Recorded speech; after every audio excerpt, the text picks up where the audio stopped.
विक्रम की विशाल और आलीशान कॉरपोरेट मंजिल पर आज एक अजीब सी खामोशी छाई हुई थी, जहां हर कोई अपनी सांस रोके खड़ा था।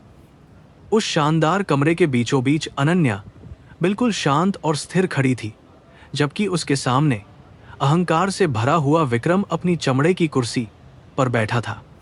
उसकी आंखों में एक क्रूर चमक थी, क्योंकि वह इस साधारण सी दिखने वाली महिला को पूरी तरह से अपमानित करने और बर्बाद करने का मन बना चुका था। विक्रम को पूरा यकीन था कि यह महिला अब उसके पैरों में गिरकर अपने करियर की भीख मांगेगी। पूरे बोर्डरूम के सदस्य इस तमाशे को देखने के लिए वहां मौजूद थे और उनकी नजरें सिर्फ अनन्या पर टिकी थीं। विक्रम ने अपनी भारी आवाज में कहा कि तुम्हारा इस कंपनी में सफर यहीं खत्म होता है और अब तुम्हें कोई भी नौकरी नहीं देगा। उसने मेज पर रखे हुए कुछ कागजातों को हवा में उछाला, जो सीधे अनन्या के पैरों के पास जाकर गिरे। विक्रम के चेहरे पर एक शैतानी मुस्कान थी, क्योंकि उसे दूसरों की मजबूरी और बेबसी देखने में हमेशा से एक विकृत और गहरा आनंद मिलता था, जो अजीब था।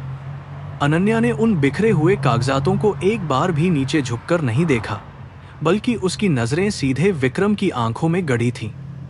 वह जानती थी कि यह आदमी सत्ता के नशे में पूरी तरह से अंधा हो चुका है और अपनी ताकत का गलत इस्तेमाल कर रहा है।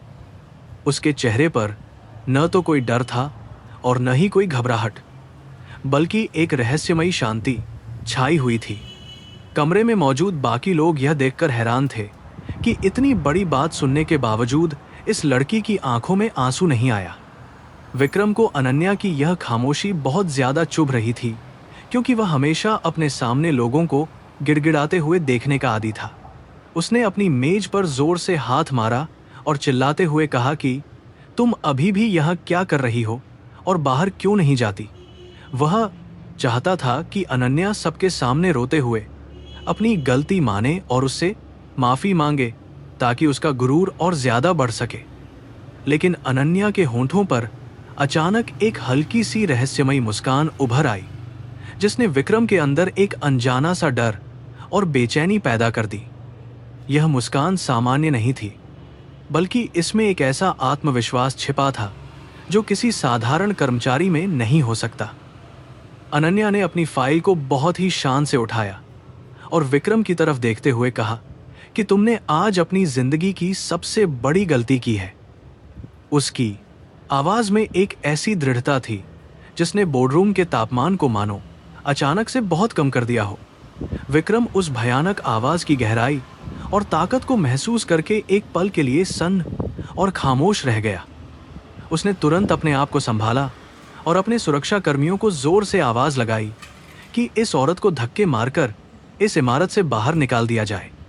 लेकिन इससे पहले कि कोई सुरक्षा गार्ड आगे बढ़ता, अनन्या खुद ही बहुत ही शानदार और शाही अंदाज में मुड़ी और दरवाजे की तरफ शांति से चल पड़ी।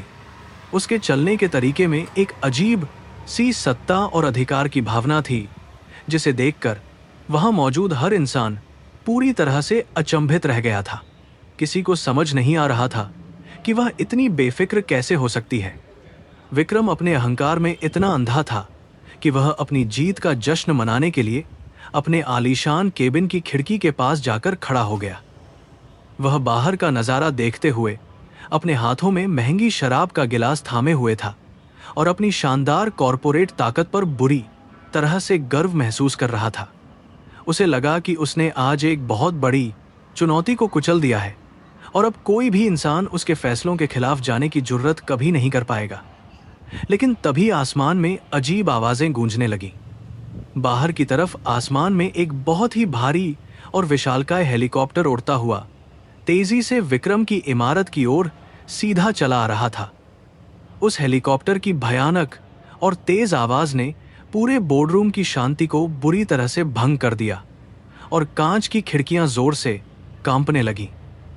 सभी लोग हैरान होकर उस विशाल उड़ती हुई मशीन की तरफ देखने लगे, जो बिल्कुल उनकी शानदार और ऊंची इमारत की छत की तरफ आ रही थी। विक्रम का शराब का गिलास उसके हाथ से छूटते छूटते बचा, क्योंकि वह बहुत हैरान था।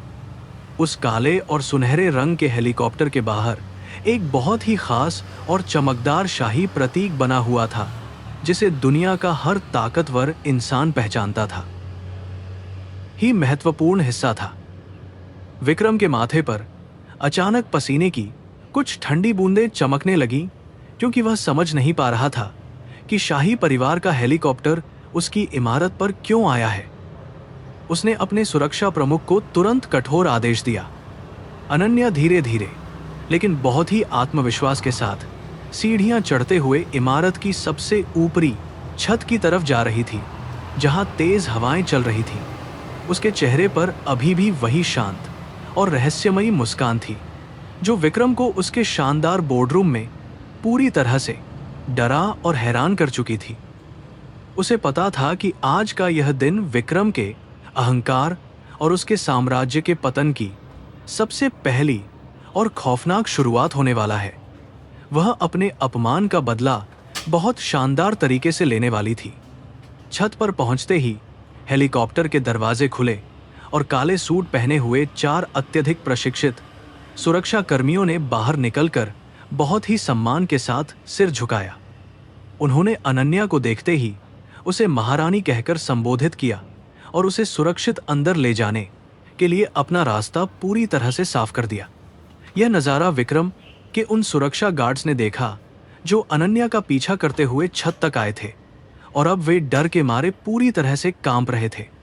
उन्हें अपनी बड़ी गलती का एहसास हो गया था।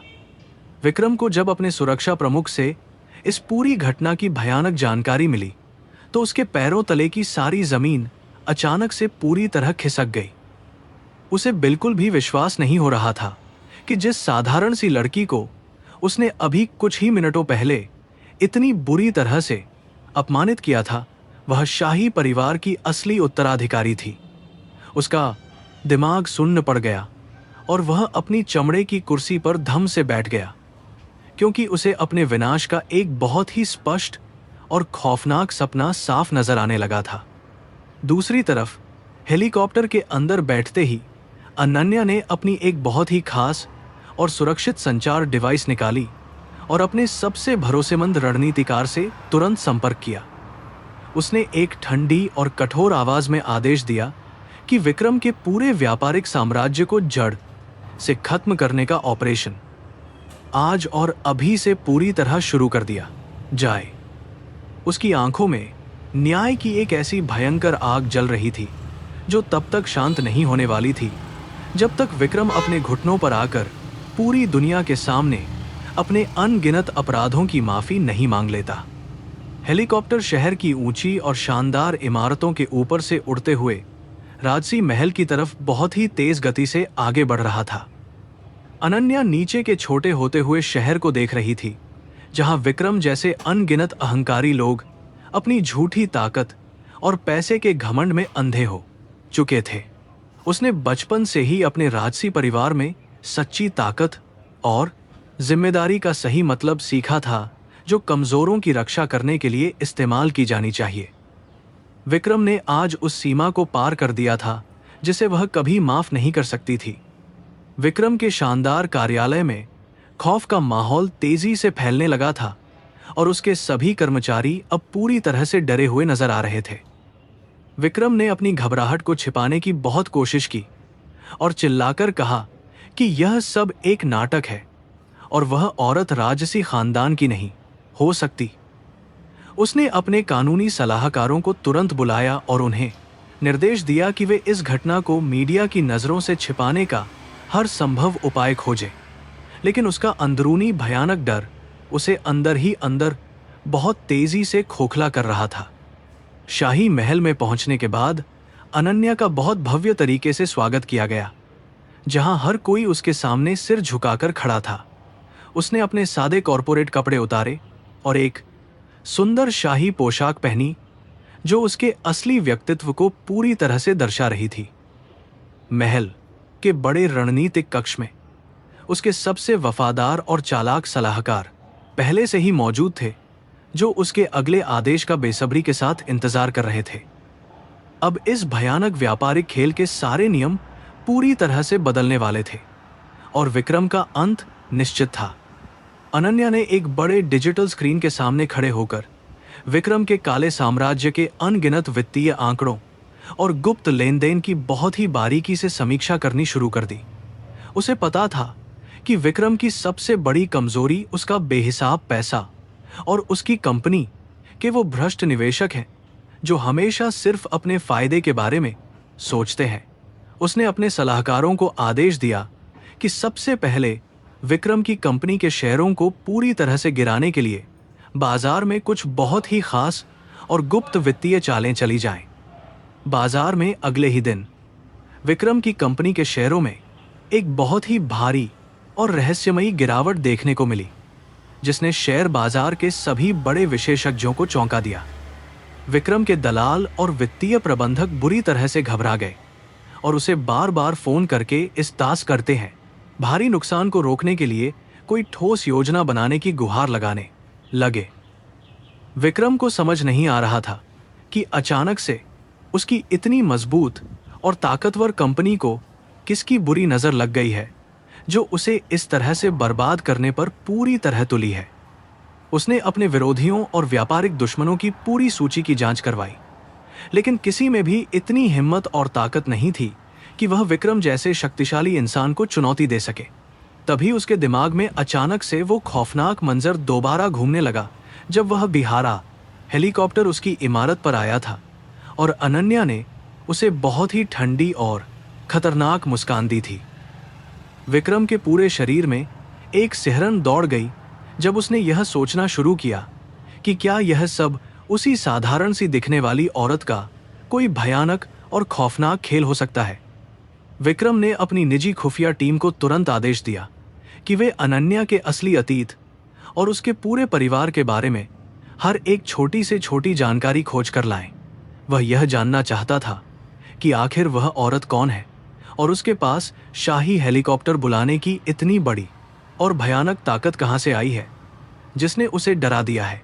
विक्रम को यह बिल्कुल भी बर्दाश्त नहीं था कि कोई भी इंसान उसकी मर्जी के बिना उसकी जिंदगी और व्यापार के साथ इस तरह का खतरनाक और विनाशकारी खेल खेलने की हिम्मत कैसे कर सकता है। शाही महल के गुप्त कमरे में अनन्या अपने अगले और सबसे घातक कदम की बहुत ही सावधानी और बुद्धिमानी के साथ एक बहुत ही विस्तृत रूपरेखा तैयार कर रही थी। उसने विक्रम के सबसे बड़े और महत्वपूर्ण व्यापारिक साझेदारों की सारी कमजोरियों का पता लगा लिया था और अब वह उन्हें विक्रम के खिलाफ पूरी तरह से भड़काने की तैयारी कर चुकी थी। अनन्या की रणनीति बहुत ही साफ और स्पष्ट थी कि वह विक्रम को सीधे नहीं मारेगी बल्कि उसके साम्राज्य को धीरे धीरे खत्म करेगी ताकि वह हर दिन अपने अहंकार की भारी सजा भुगते। विक्रम का अहंकार अभी भी पूरी तरह से टूटा नहीं था और उसने अपनी कंपनी के सभी कर्मचारियों को एक आपातकालीन बैठक में बुलाया ताकि वह अपनी ताकत का प्रदर्शन कर सके। उसने बड़े ही घमंड और गुस्से के साथ घोषणा की कि जो कोई भी इस संकट की घड़ी में उसका साथ छोड़ेगा उसे जिंदगी भर के लिए बर्बाद कर दिया जाएगा। लेकिन उसके कर्मचारियों के चेहरों पर अब पहले जैसा डर और सम्मान बिल्कुल भी नहीं था, क्योंकि वे सभी लोग विक्रम की कमजोर और टूटती हुई हालत को अपनी आंखों से देख रहे थे। तभी बैठक के बीच में विक्रम का सबसे खास और वफादार सहायक दौड़ता हुआ कमरे में आया और उसके हाथ बुरी तरह से कांप रहे थे और माथे पर पसीना था। उसने विक्रम के कान में एक ऐसी भयानक खबर दी जिसे सुनकर विक्रम के चेहरे का रंग पूरी तरह से पीला पड़ गया और उसकी सांसें कुछ देर के लिए मानो रुक सी गईं। उसे बताया गया कि उनके सबसे बड़े अंतर्राष्ट्रीय निवेशक ने अचानक अपना सारा पैसा वापस खींच लिया है और सारे बड़े व्यापारिक समझौते पूरी तरह से हमेशा के लिए रद्द कर दिए हैं। विक्रम गुस्से से पागल हो गया और उसने अपने सहायक पर जोर से चिल्लाते हुए मेज पर रखा हुआ एक भारी शीशे का गिलास पूरी ताकत से दीवार पर दे मारा। गिलास छोटे छोटे टुकड़ों में टूटकर पूरे कमरे में बिखर गया और सभी लोग डर के मारे अपनी जगह पर पूरी तरह से सहम गए, क्योंकि विक्रम का ऐसा भयानक रूप उन्होंने पहले कभी नहीं देखा था। उसे समझ आ गया था कि कोई बहुत ही अदृश्य और बड़ी ताकत उसके पूरे साम्राज्य को एक एक करके बहुत ही बेरहमी के साथ नष्ट कर रही है। उसी समय अनन्या अपने शाही बगीचे में बहुत ही शांति और सुकून के साथ टहल रही थी और उसके हाथ में ताजे गुलाब के फूलों का एक बहुत ही सुंदर गुच्छा था। उसकी वफादार मुख्य सलाहकार ने आकर उसे विक्रम की कंपनी में मचे हुए इस भयानक हाहाकार और भारी तबाही की पूरी विस्तृत और सच्ची रिपोर्ट बहुत ही सम्मान के साथ सौंप दी। अनन्या ने उस रिपोर्ट को पढ़ने के बाद एक बहुत ही संतुष्ट और रहस्यमयी मुस्कान दी और कहा कि यह तो इस बड़े खेल की सिर्फ एक बहुत ही छोटी सी शुरुआत है। उसने आसमान की तरफ देखा और अपने मन में संकल्प लिया कि वह विक्रम जैसे सभी भ्रष्ट और अहंकारी लोगों को इस दुनिया से हमेशा के लिए पूरी तरह से मिटाकर ही दम लेगी। न्याय का यह बड़ा और खौफनाक चक्र अब पूरी तरह से घूमना शुरू हो चुका था और विक्रम के न्याय हिंतारासी पास अब बचने का कोई भी छोटा सा रास्ता या मौका बिल्कुल भी नहीं बचा था। उसका भयानक अहंकार ही अब उसका सबसे बड़ा दुश्मन बन चुका था, जो उसे बहुत ही तेजी से उसके एक बहुत ही दर्दनाक अंत की तरफ खींच रहा था। यह सिर्फ एक कॉरपोरेट लड़ाई नहीं थी, बल्कि यह एक असली युद्ध था, जहां एक तरफ असीम अहंकार था और दूसरी तरफ एक ठंडी और सोची समझी शक्तिशाली रणनीति थी, जिसे हराना किसी के भी बस की बात नहीं थी। विक्रम ने जिस महिला को एक साधारण सी कर्मचारी समझकर पूरी तरह से कुचलने का घमंड किया था, वह असल में एक बहुत ही खतरनाक और खौफनाक तूफान थी, जो उसके पूरे अस्तित्व को जड़ से उखाड़ फेंकने के लिए पूरी तरह से तैयार होकर उसके सामने खड़ी थी।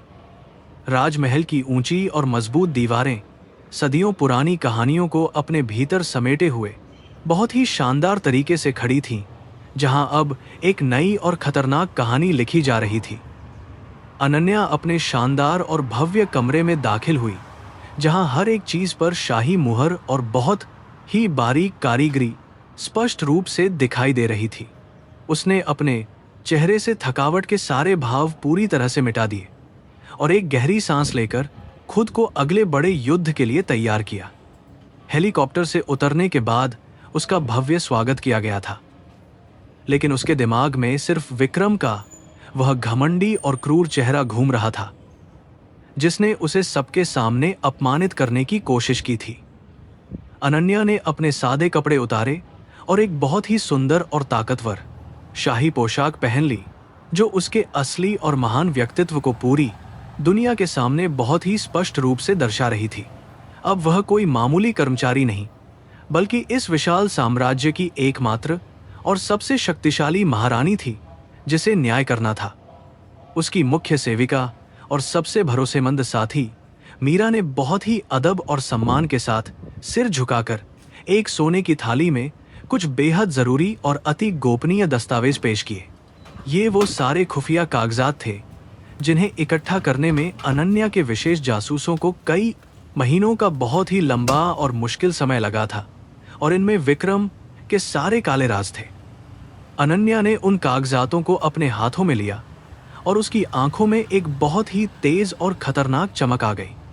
उसने मीरा को तुरंत आदेश दिया कि महल के सबसे सुरक्षित और गुप्त रणनीतिक कक्ष को पूरी तरह से तैयार किया जाए, क्योंकि आज रात एक बहुत ही महत्वपूर्ण बैठक होने वाली है। अनन्या जानती थी कि विक्रम जैसे चालाक और क्रूर इंसान को हराने के लिए सिर्फ पैसे और ताकत का इस्तेमाल करना बिल्कुल भी काफी नहीं होगा, बल्कि एक बहुत ही गहरी और अचूक योजना चाहिए। उसे विक्रम की हर एक कमजोरी और उसके हर एक काले सच को पूरी दुनिया के सामने बेनकाब करना था। दूसरी तरफ विक्रम अपने आलीशान और महंगे पेंटहाउस में बेचैनी से टहल रहा था, और उसके हाथ में हमेशा की तरह शराब का एक बहुत ही महंगा और खूबसूरत क्रिस्टल का गिलास था। वह खुद को बार बार यही समझा रहा था कि वो हेलीकॉप्टर और वो शाही मुहर सिर्फ एक बहुत ही बड़ा और सुनियोजित धोखा था, जो उसे डराने के लिए रचा गया था। उसका अहंकार उसे यह मानने की बिल्कुल भी इजाजत नहीं दे रहा था कि एक मामूली सी लड़की इतनी बड़ी और ताकतवर हो सकती है। विक्रम ने अपने सबसे खास और भरोसेमंद वकील को तुरंत फोन मिलाया और बहुत ही गुस्से भरी और तेज आवाज में कहा कि मुझे उस लड़की की पूरी जानकारी आज ही चाहिए। वह किसी भी कीमत पर यह साबित करना चाहता था कि अनन्या सिर्फ एक बहरूपिया है और उसने विक्रम जैसे महान और अजय इंसान का खुलेआम मजाक उड़ाने की बहुत बड़ी गलती की है। वकील ने घबराते हुए हाँ में जवाब दिया और तुरंत अपनी पूरी टीम को इस मुश्किल काम की जांच में लगा दिया। राजमहल के गुप्त रणनीतिक कक्ष में एक बहुत ही बड़ी और गोल मेज के चारों तरफ अनन्या के सबसे खास और वफादार सलाहकार बहुत ही शांति और गंभीरता के साथ बैठे हुए थे। कमरे में सिर्फ बड़े डिजिटल स्क्रीन की नीली रोशनी फैली हुई थी, जिस पर विक्रम के विशाल व्यापारिक साम्राज्य का एक बहुत ही जटिल और उलझा हुआ नक्शा पूरी तरह से साफ दिखाई दे रहा था।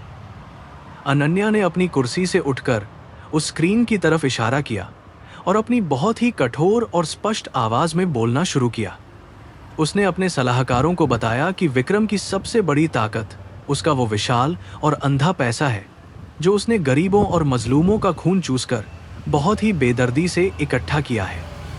हमें उसके इसी गुरूर को सबसे पहले तोड़ना होगा और उसके सारे अवैध खातों की बहुत ही गहराई से जांच करनी होगी ताकि हम उसकी हर एक वित्तीय चाल को अच्छी तरह से समझ सके।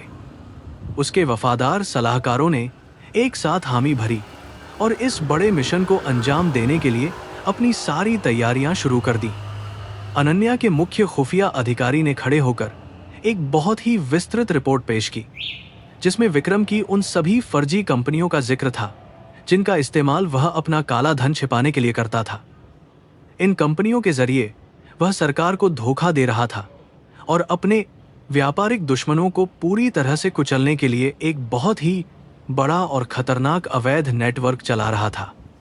अनन्या ने इन सभी जानकारियों को बहुत ही ध्यान से सुना और अपने दिमाग में एक बहुत ही भयानक योजना बनानी शुरू कर दी। अगली सुबह विक्रम अपने विशाल और शानदार कार्यालय में बिल्कुल उसी पुराने और झूठे अहंकार के साथ दाखिल हुआ जैसे कुछ हुआ ही ना हो और सब कुछ पूरी तरह से सामान्य हो। उसके कर्मचारियों ने राहत की सांस ली क्योंकि उन्हें लगा कि कल का वह भयानक और डरावना सपना अब पूरी तरह से खत्म हो चुका है और उनका मालिक अभी भी सबसे ज्यादा ताकतवर है। विक्रम ने अपनी चमड़े की कुर्सी पर बैठकर एक बहुत ही क्रूर और शैतानी मुस्कान दी और अपने महत्वपूर्ण कामों में लग गया। लेकिन विक्रम की यह झूठी खुशी बहुत ही कम समय के लिए थी, क्योंकि दोपहर होते होते उसे अपने मुख्य वित्तीय प्रबंधक से एक बहुत ही परेशान करने वाली और अजीब खबर मिली। प्रबंधक ने घबराते हुए बताया कि उनके एक बहुत ही छोटे लेकिन महत्वपूर्ण विदेशी बैंक एक बाहर तार है। खाते में अचानक से कुछ तकनीकी खराबी आ गई है और सारा लेन देन पूरी तरह से रुक गया है। विक्रम ने इसे एक मामूली सी समस्या समझकर नजरअंदाज कर दिया और कहा कि इसे जल्द से जल्द ठीक करवा लिया जाए, जो आसान था। उसे बिल्कुल भी इस बात का अंदाजा नहीं था कि यह कोई मामूली तकनीकी खराबी नहीं थी, बल्कि अनन्या के तेज और चालाक हैकर्स का पहला और बहुत ही सटीक साइबर हमला था। अनन्या अपने महल में बैठकर इस पूरी प्रक्रिया को बहुत ही शांति और मजे के साथ डिजिटल स्क्रीन पर लाइव देख रही थी और उसके चेहरे पर एक बहुत ही रहस्यमयी मुस्कान थी। वह चाहती थी कि विक्रम को उसकी बर्बादी का एहसास बहुत ही धीरे धीरे और दर्दनाक तरीके से हो, ताकि उसका सारा घमंड टूट सके। विक्रम ने अपनी शाम की बैठक में अपने सभी बड़े और महत्वपूर्ण निवेशकों को बुलाया ताकि वह उन्हें अपनी कंपनी के नए और शानदार प्रोजेक्ट्स के बारे में पूरी तरह से बता सके। वह अपने भाषण में बहुत ही ज्यादा आत्मविश्वासी और घमंडी नजर आ रहा था और बार बार यह दावा कर रहा था कि उसकी कंपनी दुनिया की सबसे बड़ी और अजेय ताकत बन चुकी है। निवेशकों ने उसकी बातों पर तालियां बजाईं और उन्हें पूरा विश्वास हो गया कि उनका सारा पैसा पूरी तरह से सुरक्षित हाथों में है। उसी समय राजमहल में अनन्या अपने जासूसों की नई रिपोर्ट पढ़ रही थी, जिसमें विक्रम के उन सभी भ्रष्ट अधिकारियों के नाम थे जो उसे सरकारी ठेके दिलाने में उसकी पूरी मदद करते थे। उसने अपने सलाहकारों से कहा कि हमें इन भ्रष्ट अधिकारियों को एक एक करके विक्रम के खिलाफ करना होगा ताकि उसका सारा सरकारी समर्थन हमेशा के लिए पूरी तरह से खत्म हो जाए। यह एक बहुत ही लंबी और मुश्किल लड़ाई थी, लेकिन अनन्या के पास धैर्य और बुद्धि दोनों की बिल्कुल भी कोई कमी नहीं थी। विक्रम रात को जब अपने घर वापस लौटा तो उसे अपने वकील का फोन आया, जिसने बताया कि अनन्या नाम की उस लड़की का कोई भी पिछला रिकॉर्ड या इतिहास कहीं भी मौजूद नहीं है। वकील की आवाज में एक बहुत ही स्पष्ट और साफ डर था, क्योंकि उसने आज तक ऐसा कोई इंसान नहीं देखा था जिसका पूरा वजूद ही इस दुनिया की नज़रों से इतनी सफाई से छिपा हो। विक्रम को यह सुनकर बहुत ज़्यादा गुस्सा आया और उसने अपने वकील को तुरंत नौकरी से निकालने की बहुत बड़ी धमकी दे डाली। वह खुद को यह समझाने की लगातार कोशिश कर रहा था कि यह सब सिर्फ एक बहुत बड़ा और गंदा मजाक है और बहुत जल्द वह इस पूरी सच्चाई का पता लगाकर सबको बेनकाब कर देगा। उसने अपने कुछ निजी और बेहद खूंखार जासूसों को इस काम पर लगा दिया और उन्हें मुनहमांगी रकम देने का वादा किया ताकि वे अनन्या के असली चेहरे को सबके सामने ला सकें। लेकिन वह नहीं जानता था कि वह आग से खेलने की बहुत बड़ी गलती कर रहा है, जो उसे जलाकर राख कर देगी। अनन्या ने अगले दिन अपने सबसे भरोसेमंद और तेज दिमाग वाले वित्तीय सलाहकार को एक बहुत ही गुप्त मिशन पर विक्रम के सबसे बड़े विरोधी खेमे के साथ बातचीत करने के लिए भेजा। वह चाहती थी कि विक्रम के दुश्मन भी इस बड़े और भयानक युद्ध में उसका साथ दें, ताकि विक्रम को हर तरफ से एक साथ बहुत ही जोरदार और जानलेवा वार झेलने पड़ें, जो जरूरी था। यह कूटनीति का एक बहुत ही शानदार और बेहतरीन नमूना था, जो विक्रम जैसे घमंडी इंसान की समझ से बिल्कुल और पूरी तरह से बाहर था। विक्रम की कंपनी में अब छोटी छोटी परेशानियां लगातार बढ़ने लगी थी और हर दिन कोई न कोई नया वित्तीय या प्रशासनिक विवाद बिना किसी स्पष्ट कारण के अचानक से खड़ा हो रहा था। कभी कोई बहुत ही जरूरी और महत्वपूर्ण फाइल अचानक से गायब हो जाती, तो कभी किसी बड़े ठेकेदार का भुगतान बिना किसी वजह के बीच में ही पूरी तरह से अटक जाता, जो अजीब था। विक्रम इन सभी छोटी घटनाओं को सिर्फ एक बुरा समय मानकर अनदेखा कर रहा था और अपनी शान ओ शौकत में पूरी तरह से मस्त था। उसका अहंकार इतना ज्यादा बड़ा और अंधा था कि वह अपनी आंखों के सामने बिछ रहे इस भयानक और जानलेवा जाल को बिल्कुल भी नहीं देख पा रहा था, जो उसे मारने वाला था। वह हर रात बड़ी और शानदार पार्टियां आयोजित करता था और अपने दोस्तों के बीच अपनी झूठी और खोखली ताकत का बहुत ही भद्दा और घिनौना प्रदर्शन पूरी बेनाकामी से लगातार करता रहता था। उसे लगता था कि पैसे की ताकत से वह दुनिया की हर एक मुसीबत को बहुत ही आसानी से खरीद सकता है और उसे हरा सकता है। राजमहल की ऊंची बालकनी से अनन्या पूरे शहर की चमकती हुई रोशनियों को बहुत ही ध्यान और शांति के साथ देख रही थी, जहां विक्रम का साम्राज्य अभी भी पूरी तरह से जगमगा रहा था।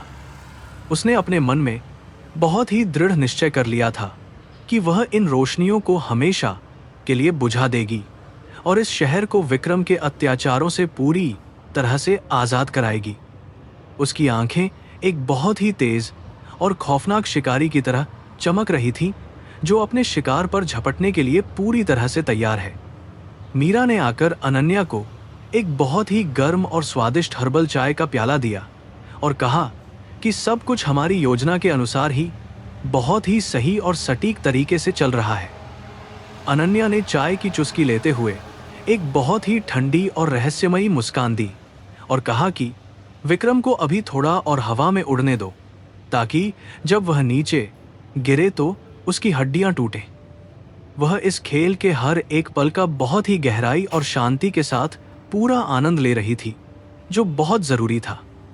विक्रम के कार्यालय में अगले दिन एक बहुत ही अजनबी और रहस्यमयी लिफाफा पहुंचा, जिस पर किसी का भी नाम या कोई भी वापसी का पता बिल्कुल भी नहीं लिखा हुआ था, जो डरावना था। जब विक्रम ने उस लिफाफे को खोला तो उसमें सिर्फ एक ही बहुत ही पुरानी और धुंधली सी तस्वीर थी, जिसे देखकर उसके चेहरे का रंग पूरी तरह से सफेद पड़ गया और वह कांपने लगा।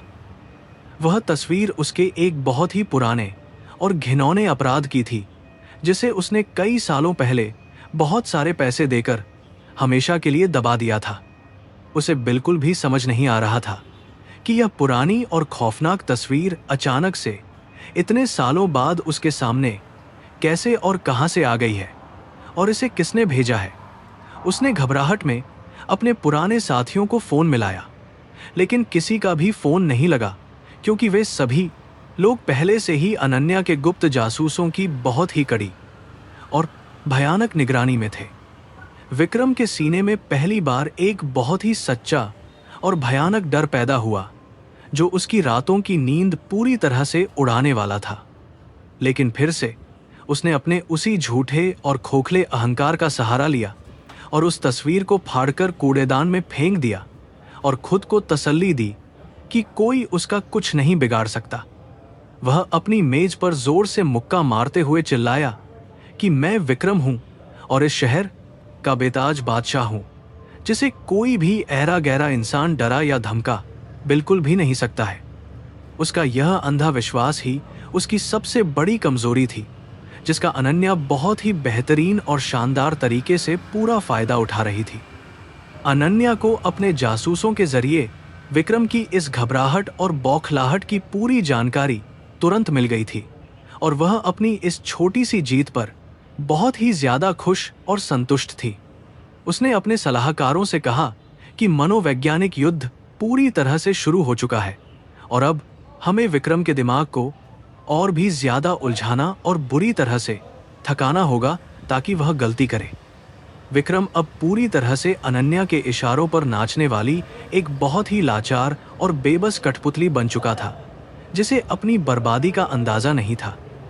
यह अध्याय अब उस मोड़ पर पहुंच चुका था जहां विक्रम का साम्राज्य बाहर से तो बहुत ही मजबूत और शानदार दिख रहा था, लेकिन अंदर से वह पूरी तरह से खोखला होना शुरू हो गया था। अनन्या की शांत और अचूक रणनीति ने विक्रम के अहंकार रूपी किले में कई बड़ी और खतरनाक दरारें डाल दी थीं, जो बहुत ही जल्द एक बहुत बड़े और भयानक धमाके के साथ गिरने वाला था। विक्रम की हर एक सांस और हर एक कदम अब उसे उसके खौफनाक और दर्दनाक अंत की तरफ बहुत ही तेजी से खींच रहा था। शेयर बाजार में आज सुबह से ही एक बहुत ही अजीब और खौफनाक हलचल मची हुई थी, जो पहले कभी नहीं देखी गई। विक्रम की सबसे बड़ी और मजबूत कंपनियों के शेयर ताश के पत्तों की तरह बहुत ही तेजी से नीचे गिर रहे थे, जिससे हाहाकार मच गया।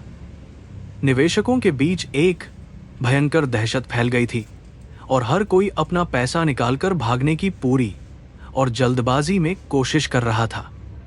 बाजार के बड़े और अनुभवी विश्लेषक भी इस अचानक आई भारी और विनाशकारी गिरावट का असली कारण समझने में पूरी तरह से विफल और असमर्थ थे। राजमहल के गुप्त और सुरक्षित कक्ष में अनन्या अपने अत्याधुनिक और विशाल मॉनिटरों के सामने बहुत ही शांति और आत्मविश्वास के साथ बैठी हुई थी। स्क्रीन पर लाल रंग के तीर लगातार नीचे की तरफ गिर रहे थे, जो विक्रम के विशाल व्यापारिक साम्राज्य की भयानक तबाही और अंत को बहुत ही स्पष्ट रूप से दिखा रहे थे। उसने अपने बेहतरीन रणनीतिकारों को विक्रम की आपूर्ति श्रृंखला पर सीधा और बहुत ही घातक हमला करने का एक विशेष और कठोर निर्देश दिया था। यह विक्रम की उस ताकत को तोड़ने का पहला कदम था जिस पर वह घमंड करता था। विक्रम की कंपनियों के लिए कच्चा माल लाने वाले सभी बड़े और मुख्य जहाज़ों को अंतर्राष्ट्रीय बंदरगाहों पर अचानक से रहस्यमयी कारणों से रोक दिया गया था। अधिकारियों ने सीमा शुल्क की जांच के नाम पर उन सभी जरूरी कंटेनरों को पूरी तरह से जब्त कर लिया था, जिससे कारखानों का सारा काम एकदम ठप हो गया था। विक्रम के आपूर्ति प्रबंधक ने घबराते हुए उसे फोन पर यह डरावनी और बुरी खबर दी, तो विक्रम का पूरा शरीर गुस्से से बुरी तरह कांपने लगा। उसे समझ नहीं आ रहा था कि ऐसा कैसे हो सकता है। उसने अपने कार्यालय में चीखते हुए सारे जरूरी कागजात और फाइलें हवा में उछाल दी और अपने वरिष्ठ कर्मचारियों को बहुत ही भद्दी और गंदी गालियां देनी शुरू कर दी। विक्रम को लगता था कि पैसे और रसूख के बल पर वह दुनिया के किसी भी नियम या कानून को बहुत ही आसानी से अपनी मुट्ठी में कर सकता है। उसने तुरंत अपने खास अधिकारियों को बंदरगाह पर भेजा और रिश्वत देकर अपना माल छुड़ाने का बहुत ही सख्त और कड़ा आदेश दिया, लेकिन उसे सफलता नहीं मिली। वह अब तक इस गहरे जाल को समझ नहीं पाया था। जैसे ही रिश्वत देने की इस घिनौनी और अवैध कोशिश की भनक अंतर्राष्ट्रीय मीडिया को लगी, तो विक्रम की कंपनी की बची खुची इज्जत भी पूरी तरह से मिट्टी में मिल गई। समाचार चैनलों पर विक्रम के भ्रष्टाचार और उसके काले कारनामों की खबरें बहुत ही प्रमुखता से और जोर शोर से दिखाई जाने लगी, जिससे उसकी बहुत बदनामी हुई। निवेशकों ने इन भयानक और डरावनी खबरों को देखकर अपने सारे बड़े और महत्वपूर्ण अनुबंध तुरंत और बिना किसी हिचकिचाहट के पूरी तरह से रद्द करने शुरू कर दिए। विक्रम की हालत अब बहुत खराब होने लगी थी। अनन्या ने अपने महल के शांत और खूबसूरत बगीचे में टहलते हुए इन सभी सकारात्मक और बेहतरीन खबरों को बहुत ही ध्यान और सुकून के साथ सुना और समझा। उसने अपनी सबसे वफादार साथी मीरा को आदेश दिया कि अब विक्रम की उन सभी फर्जी और जाली कंपनियों को निशाना बनाया जाए जो उसका काला धन छिपाती हैं। अनन्या की रणनीति बहुत ही सटीक और जानलेवा थी, जो एक भूखे और खतरनाक शेर की तरह अपने डरे हुए शिकार को चारों तरफ से घेरकर पूरी तरह से मार देना चाहती थी। दोपहर के समय विक्रम को एक और बहुत ही बड़ा और भयानक झटका लगा, जब उसे पता चला कि उसके सबसे बड़े और पुराने भागीदार ने उसका साथ छोड़ दिया है। उस भागीदार ने प्रेस को एक बहुत ही कड़ा और स्पष्ट बयान जारी करते हुए कहा कि वह विक्रम के अनैतिक और भ्रष्ट व्यापारिक तरीकों का और ज्यादा समर्थन नहीं कर सकता। यह खबर विक्रम के लिए किसी बड़े और जानलेवा बम धमाके से बिल्कुल भी कम नहीं थी, क्योंकि वह भागीदार उसकी कंपनी की सबसे बड़ी और अहम रीढ़ की हड्डी माना जाता था। विक्रम का दिमागी संतुलन अब पूरी तरह से बिगड़ने लगा था और उसे हर तरफ सिर्फ और सिर्फ गहरी साजिश और धोखा ही साफ नजर आ रहा था, जो डरावना था। उसने अपनी तिजोरी से अपना एक खास और पुराना गुप्त फोन निकाला, जिसका इस्तेमाल वह केवल अपराध जगत के अपने सबसे खतरनाक और खूंखार माफिया संपर्कों से बात करने के लिए करता था। उसे पूरा यकीन था कि व्यापारिक दुनिया के नियमों से परे जाकर वह इस नई और रहस्यमयी मुसीबत को अपनी गंदी और खूनी ताकत के दम पर आसानी से खत्म कर देगा। फोन की घंटी कई बार बजने के बाद अपराध जगत के उस सबसे खूंखार और बेरहम सरगना ने फोन उठाया, जिसकी आवाज में हमेशा मौत का खौफ साफ झलकता था। विक्रम ने बहुत ही घमंड और अकड़ के साथ उसे एक बहुत ही बड़ी रकम का लालच देते हुए कहा कि मुझे उस रहस्यमयी दुश्मन का नाम और कटा हुआ सिर कल सुबह तक चाहिए। लेकिन सरगना की तरफ से जो जवाब आया, उसने विक्रम के पैरों तले की सारी जमीन को बहुत ही बुरी तरह से हिलाकर रख दिया और वह सुन्न हो गया। सरगना ने बहुत ही ठंडी और डरी हुई आवाज में कहा कि विक्रम भाई, यह शिकार मेरे और मेरे आदमियों के बस का बिल्कुल भी नहीं है, क्योंकि यह मामला बहुत बड़ा है। उसने बताया कि हमारे पूरे अंडरवर्ल्ड नेटवर्क पर किसी बहुत ही रहस्यमयी और अदृश्य ताकत ने भयानक और जानलेवा हमला कर दिया है, जिससे हमारे सारे गुप्त ठिकाने तबाह हो गए हैं। सरगना ने विक्रम को चेतावनी दी कि जो कोई भी इस ताकत से टकराएगा, उसका नामो निशान इस दुनिया से हमेशा के लिए पूरी तरह से मिट जाएगा। इसलिए मैं तुम्हारी मदद नहीं कर सकता। फोन कटने के बाद विक्रम के हाथ से वह पुराना फोन छूटकर फर्श पर गिर गया और टुकड़े टुकड़े हो गया, लेकिन उसे इस बात का बिल्कुल भी होश नहीं था। उसे पहली बार अपनी जिंदगी में एक बहुत ही सच्चा और भयानक डर महसूस हो रहा था, क्योंकि अपराध जगत भी अब उसका साथ देने से पूरी तरह से पीछे हट चुका था। वह पूरी तरह से अकेला और बेबस हो गया था और उसे समझ नहीं आ रहा था कि ऐसा कौन सा अदृश्य राक्षस है जो उसकी हर चाल को पहले से ही जानता है। दूसरी तरफ शाही महल में अनन्या अपनी डिजिटल स्क्रीन पर अपराध जगत में मची इस भारी भगदड़ और तबाही की खबर को देखकर बहुत ही शांति से मुस्कुरा रही थी, जो शानदार था। उसकी खुफिया टीम ने बहुत ही सटीकता और चालाकी के साथ माफिया के सारे बैंक खातों को पूरी तरह से हैक करके फ्रीज कर दिया था, जिससे उनकी रीढ़ टूट गई थी। अनन्या ने अपने दुश्मनों को खत्म करने के लिए कोई हथियार नहीं उठाया था, बल्कि उसने उनके ही काले पैसे को उनका सबसे बड़ा और खतरनाक दुश्मन बना दिया था, जो अचूक था।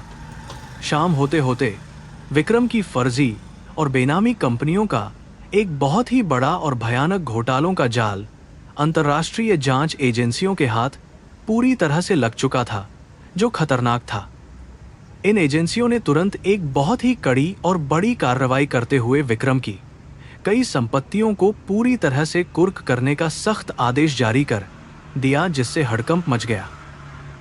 विक्रम के कानूनी सलाहकार इस अचानक और भयानक सरकारी हमले से पूरी तरह से बौखला गए थे और उन्हें बचाव का कोई भी छोटा सा रास्ता नजर नहीं आ रहा था। विक्रम ने गुस्से और निराशा में अपनी मेज पर रखा हुआ अपना महंगा और शानदार लैपटॉप उठाकर पूरी ताकत से कांच की बड़ी दीवार पर दे मारा, जिससे वह बुरी तरह टूट गया। उसे अपने आसपास खड़े हर इंसान पर धोखा देने और गद्दारी करने का गहरा और भयानक शक होने लगा था और उसका दिमागी संतुलन पूरी तरह से खराब हो रहा था। उसने अपने सबसे पुराने और वफादार सुरक्षा गार्ड को भी बिना किसी वजह के नौकरी से निकाल दिया, क्योंकि वह अब किसी पर भी बिल्कुल भी भरोसा नहीं कर पा रहा था। रात के अंधेरे में विक्रम के दफ्तर की बत्तियां अभी भी जल रही थीं और वह पूरी तरह से पसीने में नहाया हुआ एक कोने में डरा हुआ बैठा था, जो दयनीय था। उसकी कंपनी के शेयरों की कीमत अब तक की सबसे निचली और भयानक सीमा तक पूरी तरह से गिर चुकी थी और उसे अगले दिन दिवालिया होने का बहुत बड़ा खतरा महसूस हो रहा था। वह यह सोचने पर मजबूर हो गया था कि जिस लड़की को उसने इतना कमज़ोर और लाचार समझा था, वह असल में कितनी बड़ी और भयानक शिकारी निकली है। अनन्या ने अपने शाही कक्ष में एक बहुत ही खूबसूरत और पुरानी किताब पढ़ते हुए अपने सभी अधिकारियों को एक और बहुत ही सख्त और नया आदेश पूरी तरह से जारी किया। उसने कहा कि विक्रम को अभी भी यह लगता है कि वह अपने किसी पुराने और बड़े राजनीतिक संपर्क का इस्तेमाल करके इस भयानक तूफान से बच निकलेगा, लेकिन हमें ऐसा नहीं होने देना है। उसके सभी राजनीतिक दोस्तों और भ्रष्ट मंत्रियों तक हमारे ये खास संदेश और चेतावनी तुरंत पहुंच जानी चाहिए कि जो भी विक्रम की मदद करेगा वह भी बर्बाद होगा। अगली सुबह जब विक्रम ने अपने सबसे बड़े और ताकतवर राजनीतिक दोस्त को फोन करके मदद की भीख मांगी, तो उसे बहुत ही कड़ा और अपमानजनक जवाब पूरी तरह से सुनने को मिला। उस मंत्री ने बहुत ही रूखे और ठंडे स्वर में कहा कि तुम्हारा नाम अब एक बहुत ही भयानक और बड़ी बीमारी बन चुका है, जिससे हर कोई दूर भागना चाहता है। मंत्री ने फोन काट दिया और विक्रम को अपनी पूरी जिंदगी में पहली बार यह एहसास हुआ कि उसका सारा पैसा और सारी ताकत अब पूरी तरह से खत्म और बेकार हो चुकी है। विक्रम की कंपनी के बोर्ड ऑफ डायरेक्टर्स ने एक बहुत ही आपातकालीन और गुप्त बैठक बुलाई, जिसमें उन्होंने विक्रम को कंपनी के अध्यक्ष पद से तुरंत हटाने का एक बहुत ही कड़ा प्रस्ताव रखा। उनका मानना था कि विक्रम की गंदी और गलत नीतियों की वजह से ही कंपनी इस भयानक और जानलेवा स्थिति तक पहुंची है और अब उसे बाहर करना ही एकमात्र और सही उपाय है। जब विक्रम को इस गुप्त और भयानक बैठक की भनक लगी, तो उसका गुस्सा 7वें आसमान पर पहुंच गया और वह एक पागल इंसान की तरह बर्ताव करने लगा।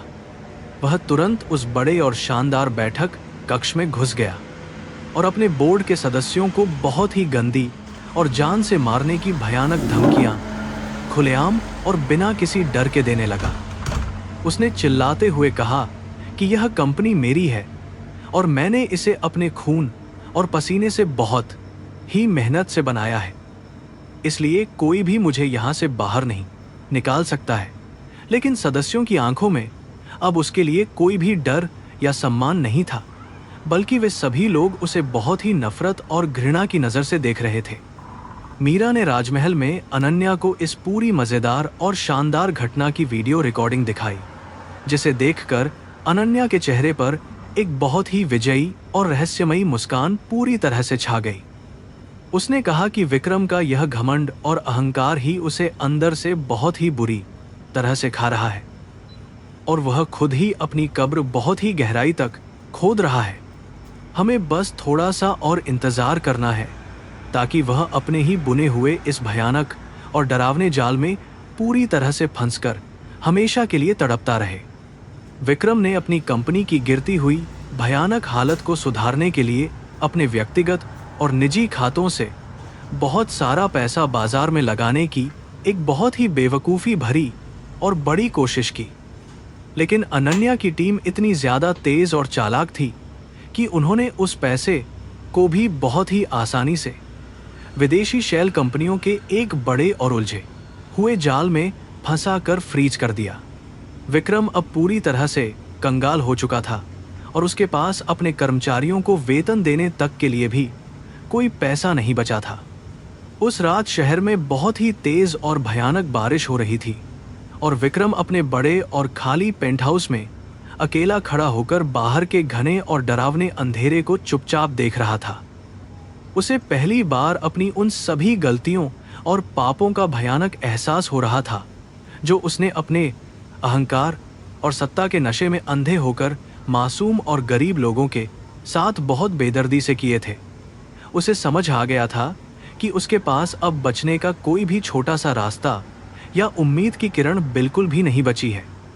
अनन्या ने अपनी डिजिटल स्क्रीन को हमेशा के लिए बंद कर दिया और एक बहुत ही गहरी और ठंडी सांस लेकर अपनी भव्य और आरामदायक कुर्सी पर बहुत ही सुकून के साथ पीछे की तरफ टिक गई।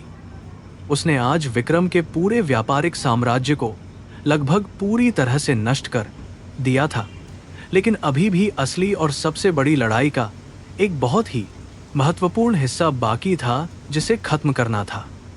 उसे विक्रम को सिर्फ गरीब ही नहीं करना था, बल्कि उसे पूरे समाज और दुनिया के सामने पूरी तरह से नंगा और बेनकाब करना था। यह कहानी अब एक बहुत ही खतरनाक और रोमांचक मोड़ पर पहुंच चुकी थी, जहां विक्रम का अहंकार पूरी तरह से टूटकर धूल में मिल चुका था और वह हार मान चुका था। लेकिन अनन्या की नज़रों में अभी भी न्याय की वह तेज और पवित्र आग बहुत ही स्पष्ट रूप से जल रही थी, जिसे बुझाना किसी भी इंसान के बस की बात बिल्कुल भी नहीं थी। विक्रम का असली दर्द और उसकी सबसे भयानक और डरावनी सजा अभी शुरू होनी बाकी थी, जो उसे जिंदगी भर याद रहने वाली थी। विक्रम ने अपनी मेज पर रखी हुई शराब की एक बहुत ही महंगी और पुरानी बोतल उठाई और उसे बिना गिलास के ही एक ही बार में पूरा पीने की कोशिश की, जो खतरनाक था। वह अपने दिमाग में उठ रहे इन भयानक और डरावने सवालों की आवाज़ों को हमेशा के लिए शांत करना चाहता था, लेकिन शराब का नशा भी अब उसका कोई साथ नहीं दे रहा था। वह दर्द और बेबसी से फर्श पर घुटनों के बल बहुत ही बुरी तरह से गिर पड़ा और बच्चों की तरह फूट फूट कर रोने लगा। अनन्या ने महल की खिड़की से बाहर देखते हुए अपने मन में यह पक्का और बहुत ही दृढ़ संकल्प लिया कि वह इस लड़ाई को उसके सबसे सही और उचित अंजाम तक जरूर पहुंचाएगी। विक्रम जैसे लोगों को यह सबक बहुत ही अच्छी तरह से सिखाना जरूरी था कि ताकत और सत्ता का घमंड हमेशा एक दिन मिट्टी में मिल जाता है और न्याय ही जीतता है। यह रात विक्रम के व्यापारिक साम्राज्य की सबसे आखिरी और भयानक रात थी और कल एक बहुत ही नया और उजला सवेरा होने वाला था। राजमहल के सबसे निचले और सुरक्षित हिस्से में स्थित गुप्त खुफिया कक्ष में पूरी रात बहुत ही तेज और गहन गतिविधि बिना किसी रुकावट के लगातार चल रही थी, जो अत्यंत महत्वपूर्ण थी। अनन्या के सबसे बेहतरीन और तेज दिमाग वाले जासूसों ने विक्रम के सबसे सुरक्षित और छिपे हुए डिजिटल सर्वर को हैक करने में आखिरकार एक बहुत बड़ी और शानदार सफलता हासिल कर ली थी।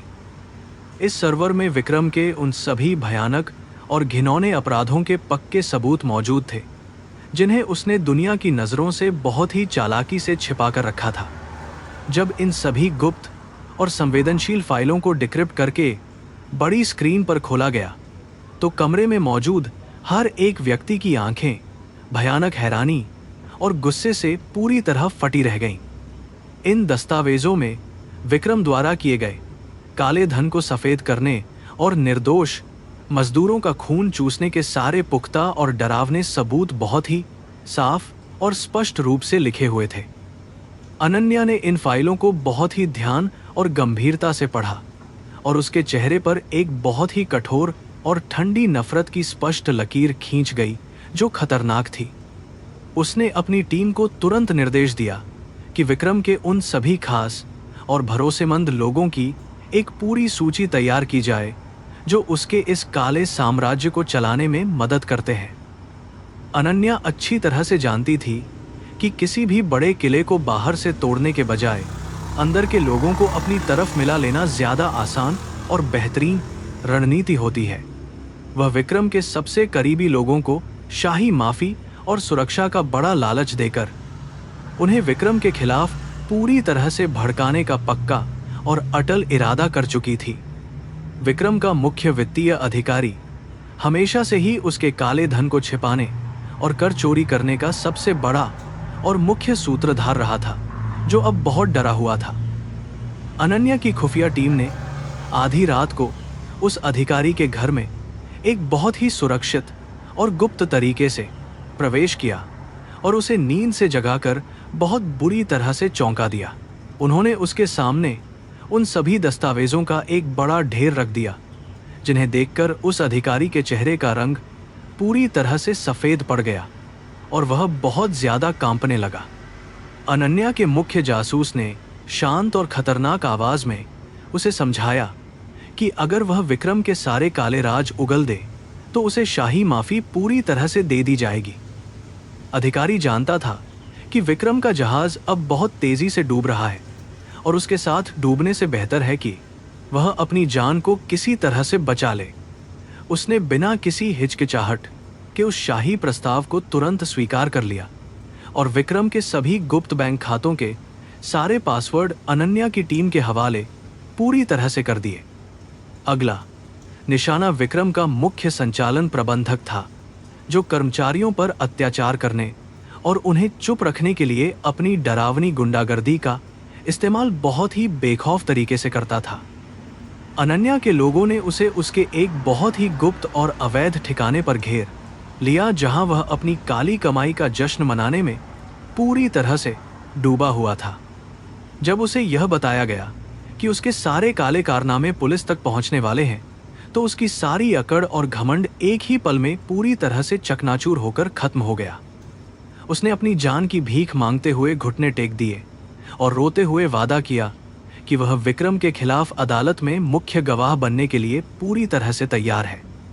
अनन्या की इस बहुत ही तेज और अचूक कूटनीति के कारण विक्रम का सबसे मजबूत और भरोसेमंद आंतरिक घेरा ताश के पत्तों की तरह बहुत ही तेजी से ढहने लगा था। विक्रम को इस भयानक विश्वासघात की बिल्कुल भी कोई भनक नहीं थी, क्योंकि वह अभी भी अपनी पुरानी और झूठी दुनिया में पूरी तरह से खोया हुआ और डरा हुआ था। अगले दिन विक्रम जब अपने दफ्तर पहुंचा तो उसे वहां की हवा में एक बहुत ही अजीब सी और डरावनी खामोशी पूरी तरह से महसूस हुई, जिसने उसे और ज्यादा बेचैन कर दिया। उसके वो सभी खास और वफादार अधिकारी जो कल तक उसकी हर एक बात पर सिर झुकाते थे, वे आज उससे अपनी नजरें मिलाने से बहुत ही बुरी तरह से कतरा रहे थे। विक्रम के अंदर का वह पुराना और भयानक डर अब एक बहुत ही बड़े और खतरनाक मानसिक दबाव में पूरी तरह से बदलने लगा था, जो उसकी सोचने समझने की ताकत छीन रहा था। उसने गुस्से में आकर अपने सभी बड़े प्रबंधकों को एक बहुत ही आपातकालीन बैठक के लिए तुरंत अपने मुख्य कमरे में बुलाया, लेकिन वहां सिर्फ आधे ही लोग बहुत ही डरे हुए पहुंचे। विक्रम ने चीखते हुए पूछा कि बाकी के सभी लोग कहां गायब हो गए हैं, लेकिन किसी के पास भी उसे देने के लिए कोई भी साफ और सही जवाब बिल्कुल नहीं था। उसे यह समझते हुए बिल्कुल भी देर नहीं लगी कि उसके अपने ही लोगों ने इस मुश्किल और डरावने समय में उसे बहुत ही बुरी तरह से धोखा देना शुरू कर दिया है। उसका दिमाग बुरी तरह से काम करना बंद कर चुका था और वह पूरी तरह से पागलपन और भयंकर होशियारी की कमी का शिकार होकर अपने जाल में उलझता जा रहा था। उसने बिना कोई सबूत मांगे और बिना किसी की बात सुने अपने बचे हुए सभी खास अधिकारियों को बहुत ही अपमानित करके हमेशा के लिए नौकरी से तुरंत निकालकर बाहर कर दिया। वह यह सोच रहा था कि वह इस तरह से अपने आसपास के गद्दारों को पूरी तरह से खत्म कर रहा है, लेकिन असल में वह अपनी ही बची हुई ताकत को काट रहा था।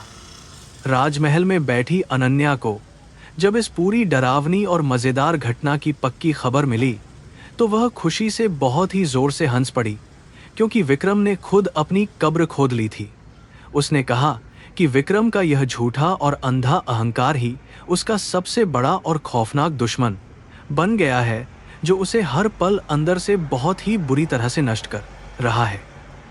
उसने अपने दुश्मनों को खत्म करने के लिए खुद ही अपने सबसे वफादार और मजबूत लोगों के हाथ पूरी तरह से काट दिए हैं, जो बहुत बड़ी मूर्खता है। अनन्या ने तुरंत अपनी टीम को नया आदेश दिया कि विक्रम के वो सभी काले और घिनौने दस्तावेज अब अंतर्राष्ट्रीय मीडिया चैनलों को बहुत ही गुप्त तरीके से भेज दिए जाएं। अगले ही दिन सुबह की सभी बड़ी और महत्वपूर्ण खबरों में विक्रम के अनगिनत और भयानक घोटालों की पूरी और सच्ची कहानी हर एक चैनल पर बहुत ही प्रमुखता से दिखाई जा रही थी।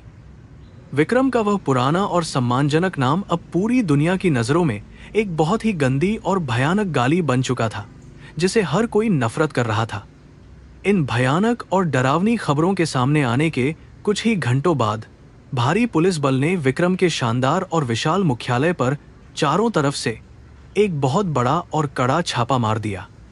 पुलिस के बड़े अधिकारी अपनी बंदूकों और वारंट के साथ सीधे इमारत के अंदर पूरी तरह से घुस गए और वहां मौजूद हर एक फाइल और कंप्यूटर को तेजी से अपने कब्जे में लेना शुरू कर दिया। विक्रम के कर्मचारी, जो पहले से ही बहुत डरे हुए थे, वे चुपचाप खड़े होकर यह सारा भयानक तमाशा बेबसी से देख रहे थे। विक्रम अपने घर में टीवी पर इस पूरे भयानक और खौफनाक दृश्य का सीधा प्रसारण देखकर पूरी तरह से सुन्न और पत्थर की तरह बेजान हो चुका था और कुछ बोल नहीं पा रहा था। उसका वह बड़ा और अजेय साम्राज्य, जिसे उसने अपने पूरे जीवन की काली मेहनत और धोखे से बनाया था, वह अब उसकी ही आंखों के सामने पूरी तरह से जलकर राख हो रहा था। उसे अभी भी यह समझने में बहुत ज्यादा मुश्किल हो रही थी कि यह सब इतनी जल्दी और इतने भयानक तरीके से अचानक कैसे और क्यों हो गया। अनन्या जानती थी कि विक्रम अब पूरी तरह से अकेला और बेसहारा हो चुका है और उसके पास बचने का कोई भी छोटा सा रास्ता या मौका नहीं बचा है जो उसे राहत दे सके। उसने विक्रम के उन सभी पुराने और वफादार कर्मचारियों के लिए एक बहुत बड़ा और सुरक्षित राहत कोष बनाने की तुरंत घोषणा कर दी, जो इस भयानक लड़ाई में निर्दोष होते हुए भी पिस रहे थे। यह कदम उठाकर उसने पूरी दुनिया को यह साफ संदेश दे दिया कि उसकी यह लंबी लड़ाई सिर्फ न्याय के लिए है, किसी बदले के लिए बिल्कुल नहीं। विक्रम के घर के बाहर अब मीडिया और गुस्से से भरे हुए पुलिस वालों की बहुत ही भारी और बड़ी भीड़ पूरी तरह से जमा हो चुकी थी, जो उसे तुरंत गिरफ्तार करना चाहती थी। वह अपने आलीशान कमरे के कोने में एक डरे हुए छोटे बच्चे की तरह बुरी तरह से कांपते हुए बैठा था और अपनी आंखों के सामने अपनी ही बर्बादी का भयानक तमाशा देख रहा था। उसका घमंड, जिसने उसे कभी यह सोचने ही नहीं दिया था कि कोई उसे चुनौती दे सकता है, वह अब उसे ही अंदर से पूरी तरह खा रहा था। उसने भागने का एक बहुत ही कमजोर और हताश प्रयास किया और अपने निजी हेलीकॉप्टर के पायलट को तुरंत छत पर आने का एक बहुत ही सख्त आदेश दिया, जो उसका आखिरी सहारा था।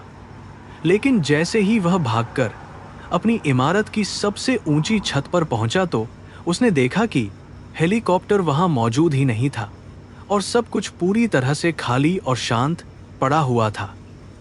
पायलट ने भी उसे उस डरावनी और मुश्किल घड़ी में हमेशा के लिए धोखा दे दिया था, क्योंकि अब कोई भी उसके साथ नहीं रहना चाहता था। छत की ठंडी और तेज हवाओं के बीच विक्रम घुटनों के बल बहुत ही जोर से गिर पड़ा और आसमान की तरफ देखकर अपनी बेबसी और गुस्से से बहुत ही बुरी तरह से चिल्लाने लगा। उसे अब यह पूरी तरह से समझ आ चुका था कि अनन्या ने उसे हराने के लिए किसी बंदूक या तलवार का इस्तेमाल बिल्कुल नहीं किया है, बल्कि उसने विक्रम के ही लोगों को उसके खिलाफ कर दिया है। यह एक बहुत ही भयानक और शानदार मनोवैज्ञानिक हार थी, जिसने विक्रम की आत्मा को पूरी तरह से तोड़कर हमेशा के लिए चकनाचूर कर दिया था। राजमहल के उस बड़े और शांत गुप्त कक्ष में अनन्या ने अपनी स्क्रीन पर विक्रम के इस भयानक पतन का लाइव नज़ारा बहुत ही ध्यान और सुकून के साथ पूरी तरह से देखा। उसने अपनी वफादार सलाहकार मीरा की तरफ मुड़कर ठंडी और रहस्यमयी मुस्कान दी और कहा कि एक अहंकारी इंसान का सबसे बड़ा और खतरनाक दुश्मन हमेशा उसका अपना ही खोखला और झूठा अहंकार होता है। विक्रम ने खुद ही अपने सारे रास्ते पूरी तरह से बंद कर लिए हैं और अब वह अपनी ही बनाई हुई इस गहरी और भयानक खाई में गिर चुका है। उसने अपनी पूरी खुफिया टीम को उनके इस बहुत ही बेहतरीन और शानदार काम के लिए शाबाशी दी और उन्हें कुछ समय के लिए आराम करने का एक बहुत ही ज़रूरी आदेश भी दे दिया। अनन्या जानती थी कि यह सिर्फ विक्रम की आर्थिक और मानसिक बर्बादी का एक बहुत ही छोटा सा और शुरुआती हिस्सा है और अभी उसे पूरी तरह से खत्म करने का अंतिम वार बाकी है। वह विक्रम को उस बड़े और शानदार समाज के सामने बेनकाब करना चाहती थी जहां वह हमेशा से एक भगवान की तरह झूठी शान से रहता था। रात के भयानक और गहरे अंधेरे में विक्रम अपने उस बड़े और आलीशान घर में पूरी तरह से अकेला और बहुत ज्यादा डरा हुआ महसूस कर रहा था, जिसे वह कभी अपनी जन्नत मानता था। उसकी सारी बेशकीमती और शानदार चीजें अब उसे सिर्फ एक बहुत ही भयानक और डरावने मजाक की तरह लग रही थी, जो उसे उसकी खोखली और झूठी ताकत की बार बार याद दिला रही थी। उसे हर एक आहट से बहुत ज्यादा डर लग रहा था और उसे ऐसा महसूस हो रहा था जैसे कोई उसकी जान लेने के लिए आ रहा है। वह फर्श पर बहुत ही बुरी तरह से टूट कर बैठ गया और अपने हाथों से अपना भारी सिर पकड़कर बहुत जोर जोर से और दर्दनाक आवाज में रोने लगा, जो बहुत अजीब था। उसने कभी भी अपने सबसे बुरे और भयानक सपनों में भी यह बिल्कुल नहीं सोचा था कि वह कभी इस तरह की दर्दनाक और भयानक हार का सामना इतनी जल्दी और इतनी बुरी तरह से करेगा। यह सब सिर्फ उस एक लड़की के कारण हुआ था जिसे उसने अपने अहंकार में एक बहुत ही मामूली और कमजोर कीड़ा समझने की सबसे बड़ी भूल की थी। अनन्या ने हमेशा से ही एक बहुत ही स्पष्ट और सख्त नैतिक सिद्धांत का पूरी तरह से पालन किया था कि सच्ची ताकत दूसरों को डराने में नहीं, बल्कि उन्हें सही रास्ता दिखाने में है। विक्रम जैसे लोग जो सिर्फ पैसे और ताकत के दम पर पूरी दुनिया को अपनी मुट्ठी में करने का एक झूठा और डरावना सपना देखते हैं, उन्हें हमेशा एक बहुत ही कड़ा सबक सिखाना जरूरी होता है। वह जानती थी कि यह सिर्फ विक्रम की हार नहीं है, बल्कि यह पूरे समाज के लिए एक बहुत ही बड़ी और सच्ची प्रेरणा की तरह है। उसने अपनी अलमारी से एक और बहुत ही शानदार और भव्य शाही पोशाक निकाली, क्योंकि उसे पता था कि कल रात विक्रम की उस बड़ी और शानदार पार्टी में उसे जाना है, जो उसका आखिरी दाम है। विक्रम अपने उस आखिरी और झूठे तमाशे के जरिए लोगों को यह दिखाने की एक बहुत ही नाकाम कोशिश करने वाला था कि वह अभी भी पूरी तरह से ताकतवर और अजेय है। अनन्या ने खुद ही उस पार्टी में जाकर उसके इस आखिरी झूठे नाटक को भी हमेशा के लिए पूरी तरह से खत्म करने का पक्का मन बना लिया था। अगली सुबह जब सूरज की किरणें विक्रम के कमरे में पूरी तरह से पड़ी, तो उसने खुद को बिल्कुल टूटा हुआ और बहुत ज्यादा थका हुआ पाया, जो उसकी हालत बयान कर रहा था। उसकी आंखों में एक अजीब सा खालीपन आ गया था और उसके चेहरे की वो पुरानी चमक और वो घमंड पूरी तरह से हमेशा के लिए गायब हो चुका था, जिसे वह अपनी शान समझता था। वह जानता था कि आज की रात उसके लिए एक बहुत ही बड़ा और आखिरी मौका है, जब वह अपनी बची हुई इज्जत को बचाने की कोशिश करेगा। इस पूरी प्रक्रिया में अनन्या की वह शांत और स्थिर योजना एक बहुत ही बड़े और खौफनाक तूफान की तरह विक्रम के हर एक झूठ को पूरी तरह से उखाड़ फेंकने में बहुत ही ज्यादा सफल रही थी। उसने एक भी शब्द जोर से नहीं बोला था, लेकिन उसकी गूंज पूरे शहर और व्यापारिक दुनिया में बहुत ही स्पष्ट और डरावनी आवाज के साथ सुनाई दे रही थी। विक्रम का वह झूठा और खोखला साम्राज्य अब पूरी तरह से धूल में मिल चुका था और सिर्फ उसकी आखिरी सांसें बची थीं। अब यह देखना बहुत ही ज्यादा दिलचस्प और रोमांचक होने वाला था कि कल रात की उस बड़ी और भव्य पार्टी में जब अनन्या अपने शाही अवतार में विक्रम के सामने जाएगी तो क्या होगा। विक्रम, जो पहले से ही अंदर से पूरी तरह से टूट चुका था, वह अनन्या का सामना कैसे करेगा और क्या वह अपनी इस भयानक और दर्दनाक हार को चुपचाप पूरी तरह से स्वीकार कर लेगा या कोई आखिरी पागलपन करेगा। यह रात दोनों के लिए एक बहुत ही बड़े और निर्णायक युद्ध की शुरुआत होने वाली थी, जो हमेशा याद रखी जाएगी। विक्रम ने अपने सबसे बड़े और आलीशान होटल के सबसे भव्य बैंक्वेट हॉल को आज रात की पार्टी के लिए बहुत ही शानदार तरीके से सजाया था, जो बहुत महंगा था। उसने इस एक रात के लिए अपनी बची खुची सारी दौलत पानी की तरह बहा दी थी, क्योंकि उसे लगता था कि ये उसका आखिरी बड़ा मौका है। क्रिस्टल के बड़े झूमर और विदेशी फूलों की खुशबू से पूरा हॉल महक रहा था, लेकिन विक्रम के अंदर एक बहुत ही भयानक और गहरा डर छिपा हुआ था, जिसे वह मिटा नहीं पा रहा था। वह आईने के सामने खड़ा होकर अपने चेहरे पर एक बहुत ही झूठी और बनावटी मुस्कान लाने की बार बार कोशिश कर रहा था, जो बिल्कुल भी स्वाभाविक नहीं लग रही थी। उसका महंगा इटालियन सूट भी आज उसके गिरते हुए आत्मविश्वास और खोखले घमंड को छिपाने में पूरी तरह से नाकाम साबित हो रहा था, और वह डरा हुआ था। उसे उम्मीद थी कि इस भव्य पार्टी की चकाचौंध देखकर शहर के सारे बड़े निवेशक उसकी कंपनी में दोबारा अपना पैसा लगाने के लिए पूरी तरह से तैयार और राजी हो जाएंगे। पार्टी में शहर के सबसे रईस और ताकतवर लोग धीरे धीरे आना शुरू हो गए थे, और हर तरफ सिर्फ पैसे और झूठी शान का ही नंगा प्रदर्शन हो रहा था। विक्रम ने दरवाजे पर खड़े होकर हर एक मेहमान का बहुत ही गर्मजोशी से स्वागत किया, लेकिन लोगों की नजरों में उसके लिए अब पहले जैसा सम्मान बिल्कुल भी नहीं था। वे सभी लोग विक्रम के घोटालों और उसकी कंपनी के गिरने की भयानक अफवाहों के बारे में बहुत ही धीमी आवाज में एक दूसरे से लगातार फुसफुसा रहे थे, जो विक्रम सुन रहा था। एक समय था जब यही सारे बड़े और रईस लोग विक्रम से हाथ मिलाने और उसके साथ एक तस्वीर खिंचवाने के लिए घंटों तक बहुत ही बेसब्री से इंतजार किया करते थे, लेकिन आज उन सब की आंखों में विक्रम के लिए सिर्फ एक बहुत ही गहरा शक और अजीब सी नफरत साफ दिखाई दे रही थी, जो उसके दिल को चीर रही थी। विक्रम को यह महसूस हो रहा था कि वह एक बहुत ही खतरनाक और पतली रस्सी पर चल रहा है, और एक छोटी सी गलती उसे हमेशा के लिए खत्म कर देगी। दूसरी तरफ राजमहल में अनन्या अपनी इस आखिरी और सबसे बड़ी जीत की तैयारी बहुत ही शांति और आत्मविश्वास के साथ कर रही थी, जो उसे विक्रम पर हासिल करनी थी। उसकी मुख्य सेविका मीरा ने उसे एक बहुत ही सुंदर और भव्य सुनहरी शाही पोशाक पहनाई, जिसमें बेशकीमती हीरे और मोती बहुत ही बारीकी और खूबसूरती के साथ जड़े हुए थे। उस पोशाक में अनन्या किसी पुरानी और महान रानी की तरह लग रही थी, जिसके चेहरे पर एक बहुत ही तेज और अचूक न्याय की कठोर चमक पूरी तरह से मौजूद थी। अनन्या ने अपने गले में शाही खानदान का वह सबसे खास और पुराना हार पहना, जो उसकी असली ताकत और असीम सत्ता का सबसे बड़ा और महत्वपूर्ण प्रतीक माना जाता था। वह आज रात विक्रम को यह पूरी तरह से एहसास दिलाना चाहती थी कि उसने किस भयानक और अजेय ताकत से टकराने की इतनी बड़ी और मूर्खतापूर्ण गलती की है। उसकी पूरी सुरक्षा टीम काले सूट और आधुनिक हथियारों के साथ महल के बाहर पूरी तरह से तैयार खड़ी थी, और अपनी महारानी के बाहर आने का बहुत ही बेसब्री से इंतजार कर रही थी।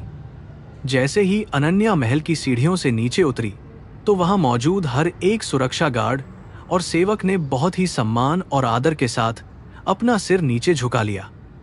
वह एक बहुत ही शानदार और सुरक्षित बुलेट प्रूफ लिमोसिन कार में बैठी, और उसके काफिले ने सायरन बजाते हुए विक्रम के उस आलीशान होटल की तरफ अपनी तेज रफ्तार से बढ़ना शुरू कर दिया। सड़क पर चलने वाले सभी आम लोग इस शाही काफिले की भव्यता और ताकत को देखकर पूरी तरह से हैरान थे, और उनके मन में कई सवाल थे। होटल के अंदर विक्रम ने अपने हाथ में शराब का गिलास लेकर मंच पर कदम रखा और संगीत को कुछ देर के लिए पूरी तरह से रोक देने का इशारा किया। उसने माइक हाथ में लिया और एक बहुत ही झूठे और बनावटी आत्मविश्वास के साथ अपने मेहमानों को संबोधित करते हुए एक बहुत ही लंबा और उबाऊ भाषण देना शुरू कर दिया। वह अपनी कंपनी के झूठे और सुनहरे भविष्य के बारे में बड़े बड़े दावे कर रहा था, ताकि लोग उसकी बातों में आकर अपना सारा पैसा उसकी डूबती हुई कंपनी में लगा दें।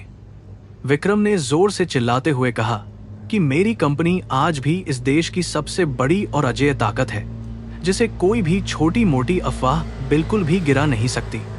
वह अपने भाषण में इतना ज्यादा खो गया था कि उसे अपने पीछे मुख्य दरवाजे पर हो रही एक बहुत ही अजीब और अचानक हलचल का बिल्कुल भी कोई अंदाजा नहीं हुआ। तभी होटल के सारे बड़े दरवाजे एक साथ बहुत ही तेज और डरावनी आवाज के साथ खुले और बाहर से आने वाली तेज रोशनी ने पूरे हॉल को भर दिया। उस तेज रोशनी के बीच अनन्या बहुत ही शाही और राजसी अंदाज में खड़ी थी और उसके चारों तरफ उसके खतरनाक और वफादार अंगरक्षकों का एक बहुत ही मजबूत घेरा था। पूरे हॉल में अचानक से एक बहुत ही भयानक और डरावना सन्नाटा छा गया और लोगों ने विक्रम के उस झूठे भाषण को सुनना पूरी तरह से हमेशा के लिए बंद कर दिया। हर किसी की नजर सिर्फ उस सुनहरी पोशाक वाली रहस्यमयी महारानी पर टिक गई थी, जिसके चेहरे पर विक्रम के लिए एक बहुत ही ठंडी और खतरनाक नफरत साफ छाई हुई थी। विक्रम के हाथ से माइक छूटकर जमीन पर गिर गया और स्पीकर से एक बहुत ही तेज और कान फाड़ने वाली आवाज गूंज उठी, जिसने विक्रम को बुरी तरह से डरा दिया। उसकी आंखों के सामने वही साधारण सी लड़की खड़ी थी जिसे उसने अपने दफ्तर में बहुत ही बुरी तरह से जलील करने की कोशिश की थी और उसे बाहर निकाल दिया था। लेकिन आज वह लड़की एक बहुत ही भयानक और शक्तिशाली देवी की तरह लग रही थी, जो उसके पूरे साम्राज्य को हमेशा के लिए भस्म करने के लिए पूरी तरह तैयार थी। अनन्या बहुत ही धीमी और शांत चाल से चलती हुई मंच की तरफ आगे बढ़ने लगी और भीड़ ने डर के मारे अपने आप ही उसके लिए एक लंबा रास्ता बना दिया।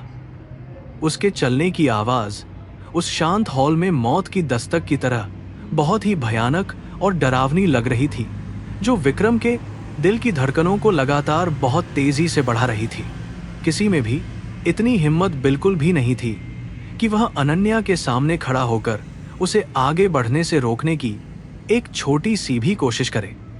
विक्रम के माथे पर पसीने की बड़ी बड़ी बूंदें बहुत ही साफ चमकने लगी और उसका पूरा शरीर एक सूखे पत्ते की तरह बहुत ही बुरी तरह से कांपने लगा था। उसने अपने सुरक्षा गार्डों को रोकने का इशारा करने की कोशिश की, लेकिन वे सभी लोग अनन्या के हथियारों से लैस गार्डों को देखकर पहले ही बहुत बुरी तरह से डर चुके थे। वे अपनी जगह पर पत्थर की मूर्तियों की तरह पूरी तरह से जमे हुए थे और विक्रम को अपनी जान बचाने के लिए एकदम अकेला और लावारिस छोड़ चुके थे। अनन्या बिल्कुल मंच के पास आकर रुक गई और उसने अपनी गहरी और रहस्यमयी आंखों से विक्रम को ऊपर से नीचे तक बहुत ही नफरत और घृणा के साथ घूर कर देखा। उसने बिना माइक के ही एक बहुत ही ठंडी और कठोर आवाज में बोलना शुरू किया, जो पूरे हॉल में बैठे हर एक इंसान को बहुत ही साफ और स्पष्ट रूप से सुनाई दे रही थी। उसने कहा कि विक्रम, तुम्हारा यह झूठा और खोखला तमाशा अब पूरी तरह से खत्म हो चुका है और तुम्हारे पापों का घड़ा अब हमेशा के लिए भर गया है। विक्रम ने अपनी कांपती हुई आवाज में कुछ कहने की बहुत ही हताश और बेकार कोशिश की, लेकिन उसके गले से एक भी साफ शब्द बिल्कुल भी बाहर नहीं निकल सका। अनन्या ने अपने एक गार्ड को इशारा किया, जिसने तुरंत एक छोटा सा रिमोट निकाला और हॉल में लगे हुए सभी बड़े स्क्रीन पर कुछ बहुत ही भयानक और गुप्त दस्तावेज चला दिए। ये विक्रम के वही सारे काले और घिनौने राज थे जिन्हें उसने पूरी दुनिया की नजरों से बहुत ही चालाकी और पैसों के दम पर छिपा कर रखा हुआ था। उन बड़ी स्क्रीन पर विक्रम की फर्जी कंपनियों और उसके काले धन को सफेद करने के सारे पक्के और पुख्ता सबूत बहुत ही विस्तार और सच्चाई के साथ दिखाए जा रहे थे। पार्टी में मौजूद सभी बड़े निवेशकों और रईस लोगों के चेहरों का रंग पूरी तरह से उड़ गया, क्योंकि वे विक्रम की इस भयानक और गंदी सच्चाई को देखकर पूरी तरह से हैरान थे। वे समझ गए थे कि विक्रम ने उन्हें एक बहुत ही बड़े और खतरनाक जाल में फंसाकर उनका सारा पैसा चुराने की एक बहुत ही गंदी और भयानक साजिश रची थी। अनन्या ने विक्रम की तरफ एक कदम और आगे बढ़ाया और बहुत ही तेज और खौफनाक आवाज में कहा कि तुमने हमेशा अपने पैसे और सत्ता का बहुत ही गंदा और गलत इस्तेमाल किया है। तुमने निर्दोष लोगों का खून चूसा है और उन्हें अपनी झूठी शान के लिए बहुत ही बेदर्दी से कुचला है। लेकिन आज तुम्हारा यह सारा अंधा अहंकार हमेशा के लिए मिट्टी में मिल जाएगा। तुम्हारी इस झूठी दुनिया का हर एक सच आज इन सभी लोगों के सामने पूरी तरह से नंगा और बेनकाब हो चुका है और तुम पूरी तरह से हार गए हो।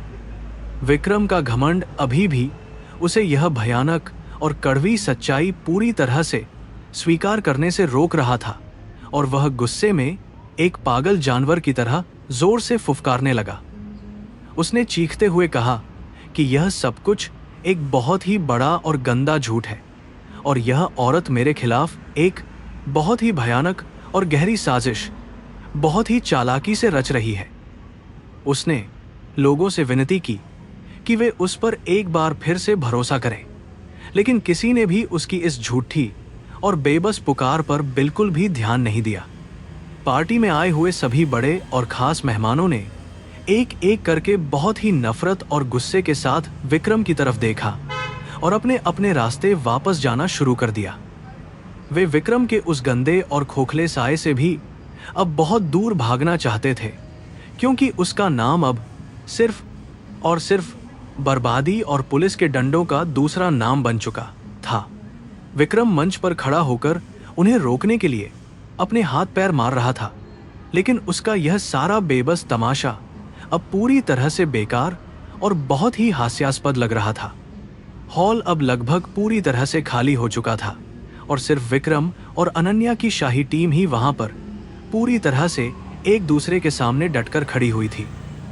विक्रम अपने घुटनों के बल उस शानदार और महंगे मंच पर बहुत ही बुरी तरह से गिर पड़ा और उसने अपने दोनों हाथों से अपने भारी और थके हुए सिर को कसकर पकड़ लिया। उसे अपनी जिंदगी में पहली बार यह एहसास हो रहा था कि सच्ची ताकत और अधिकार पैसों से बिल्कुल भी नहीं खरीदे जा सकते हैं और न्याय की लाठी बहुत ही ज्यादा मजबूत होती है। अनन्या ने विक्रम की इस दयनीय और टूटी हुई हालत को बहुत ही शांति और सुकून के साथ देखा, लेकिन उसकी आंखों में उसके लिए कोई दया या रहम बिल्कुल नहीं था। उसने विक्रम को उस दिन भी कोई दया नहीं दिखाई थी, जब वह उसके सामने बहुत ही लाचार और बेबस बनकर खड़ी थी और विक्रम उसे जलील करने में बहुत ज्यादा मजा ले रहा था। यह न्याय का एक बहुत ही सीधा और साफ उसूल है कि जो जैसा बीज बोता है उसे एक दिन वैसा ही फल काटना और बहुत बुरी तरह भुगतना पड़ता है। अनन्या ने मुड़कर जाने से पहले विक्रम से कहा कि तुम्हारा यह झूठा और गंदा साम्राज्य अब हमेशा के लिए खत्म हो चुका है और तुम्हारे सारे रास्ते पूरी तरह से बंद हो गए हैं। तुम्हारे पास अब कोई पैसा या ताकत बिल्कुल भी नहीं बची है और कल सुबह की सूरज की पहली किरण के साथ ही तुम्हारी यह खोखली और गंदी दुनिया पूरी तरह से खत्म हो जाएगी। तुम अब उस सजा का सामना करने के लिए तैयार रहो जो तुम्हारे जैसे हर एक क्रूर और लालची इंसान को उसके पापों के लिए हमेशा जरूर दी जाती है। विक्रम ने अपना सिर उठाकर अनन्या की तरफ देखा, लेकिन उसकी आंखों में अब वो पुरानी आग और वो भयानक घमंड पूरी तरह से बुझ चुका था और सिर्फ एक खालीपन बचा था।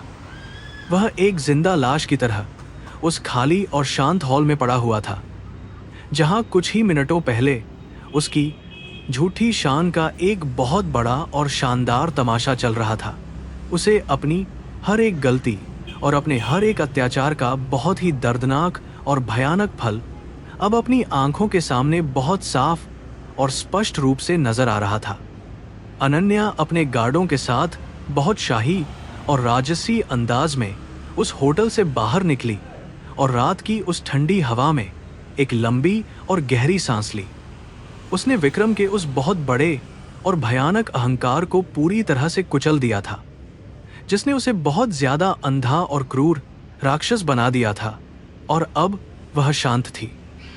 यह जीत सिर्फ उसकी नहीं थी, बल्कि उन सभी बेगुनाह लोगों की एक बहुत बड़ी जीत थी जो विक्रम के अत्याचारों का कई सालों से लगातार बहुत बुरी तरह से शिकार हो रहे थे। शाही काफिला वापस महल की तरफ पूरी शान और ताकत के साथ बढ़ रहा था और अनन्या के चेहरे पर अब एक बहुत सच्ची और गहरी संतुष्टि की चमक साफ दिखाई दे रही थी। उसने अपने उस सबसे बड़े दुश्मन को बिना किसी हिंसा के सिर्फ अपनी बेहतरीन बुद्धि और शांत रणनीति से हमेशा के लिए पूरी तरह से हरा दिया था, जो एक बड़ी बात थी। विक्रम का वह झूठा और खोखला साम्राज्य अब सिर्फ एक बहुत पुरानी और डरावनी कहानी बनकर रह गया था, जिसे लोग बहुत जल्द हमेशा के लिए भूल जाने वाले थे। विक्रम अभी भी उसी खाली हॉल में बैठा हुआ था और होटल के कर्मचारी भी अब उसे पूरी तरह से अनदेखा करके वहां से चुपचाप और बहुत ही तेजी से बाहर जा रहे थे। उसे अब यह भी समझ नहीं आ रहा था कि वह अपने घर वापस कैसे जाएगा, क्योंकि उसकी सारी महंगी बाहर एकर करना नहीं, गाड़ियां और सारे नौकर चाकर पहले ही उसका साथ छोड़कर हमेशा के लिए भाग चुके थे। उसका सारा पैसा, सारी ताकत और सारा सम्मान आज एक ही रात में पूरी तरह से धूल में मिलकर हमेशा के लिए नष्ट हो चुका था, जो बहुत भयानक था। उसने अपनी जेब से अपना फोन निकाला, लेकिन उसकी स्क्रीन पर कोई नेटवर्क नहीं था, क्योंकि संचार कंपनियों ने भी उसके सारे खातों को पूरी तरह से बंद करके ब्लॉक कर दिया था। वह पूरी दुनिया से कट चुका था और अब उसके पास मदद मांगने के लिए एक भी इंसान बिल्कुल नहीं बचा था जो उसे इस डरावनी और भयानक जगह से बाहर निकाल सके। उसने अपना फोन जोर से दीवार पर फेंक कर पूरी तरह से तोड़ दिया और एक लाचार बच्चे की तरह बहुत जोर जोर से दर्दनाक आवाज में रोने लगा। बाहर सड़क पर पुलिस की गाड़ियों के सायरन की आवाजें अब बहुत ही तेजी से गूंजनी शुरू हो गई थी, जो सीधे उसी होटल की तरफ आ रही थी जहां विक्रम था। अनन्या ने अपनी जीत का आखिरी और सबसे शानदार दांव खेल दिया था और पुलिस को विक्रम के सारे पुख्ता सबूतों के साथ उसे गिरफ्तार करने का सीधा आदेश दे दिया था। विक्रम के भागने के सारे रास्ते अब हमेशा के लिए बंद हो चुके थे और न्याय की वह बड़ी और भारी हथकड़ी अब उसके दोनों हाथों में बहुत जल्द पड़ने वाली थी। इस अध्याय ने यह साबित कर दिया था कि सच्चाई और न्याय की ताकत हमेशा अहंकार और झूठी शान से बहुत ज्यादा बड़ी और मजबूत होती है, जिसे कोई हरा नहीं सकता। अनन्या ने अपनी शानदार बुद्धि और अपनी उस शांत रणनीति से विक्रम के हर एक वार को पूरी तरह से नाकाम कर दिया था और उसे उसकी असली जगह दिखा दी थी। विक्रम की ये हार उन सभी लोगों के लिए एक बहुत बड़ा और सीधा सबक था, जो खुद को पैसे के बल पर पूरी दुनिया का भगवान समझने की भारी भूल कर बैठते हैं। होटल के बाहर पुलिस की गाड़ियां पहुंचने से कुछ ही पल पहले विक्रम एक बहुत ही गंदे और गुप्त पिछले दरवाजे से छिपकर वहां से भागने में किसी तरह से सफल हो गया था। वह अपनी जान बचाने के लिए एक आवारा कुत्ते की तरह शहर की उन अंधेरी और सुनसान गलियों में बहुत ही तेजी से दौड़ रहा था, जहां उसने पहले कभी कदम भी नहीं रखा था। उसका वह महंगा और शानदार सूट अब पूरी तरह से कीचड़ और पसीने से सन चुका था और उसकी सांसें भारी हो रही थी। वह दौड़ते हुए एक बहुत ही पुराने और खंडहर हो चुके कारखाने के अंदर जाकर छिप गया, जहां हर तरफ भयानक अंधेरा और गंदी बदबू पूरी तरह से फैली हुई थी। विक्रम ने अपनी जेब से कुछ चोरी छुपे बचाए गए बहुत ही कीमती हीरे निकाले, जो उसने किसी बड़े संकट के समय के लिए अपने पास सुरक्षित रखे हुए थे। उसे पता था कि अब कोई भी साधारण अपराधी उसकी मदद बिल्कुल नहीं करेगा, इसलिए उसने सबसे खूंखार हथियारों के गिरोह से सीधा संपर्क करने का पक्का मन बना लिया। उसने कारखाने के पुराने फोन से उन बेरहम हथियारों के मुख्य सरगना को कॉल किया और उसे उन सभी कीमती हीरों का एक बहुत ही बड़ा लालच तुरंत दे दिया। विक्रम की आवाज में अब कोई पुराना घमंड बिल्कुल नहीं था, बल्कि सिर्फ एक बहुत ही बेबस हताशा थी, जो किसी भी कीमत पर अनन्या की जान लेने के लिए तड़प रही थी। सरगना ने उस भारी लालच में आकर इस बहुत ही खतरनाक और जानलेवा काम को करने की अपनी पूरी सहमति विक्रम को दे दी। विक्रम का भयानक और पागलपन से भरा हुआ दिमाग अब यह मान चुका था कि अगर वह अनन्या को हमेशा के लिए मार देगा तो उसकी सारी मुश्किलें खत्म हो जाएंगी। वह यह भूल गया था कि अनन्या कोई साधारण और कमजोर लड़की नहीं है, बल्कि वह एक बहुत ताकतवर और प्रशिक्षित शाही परिवार की असली उत्तराधिकारी है जो लड़ना जानती है।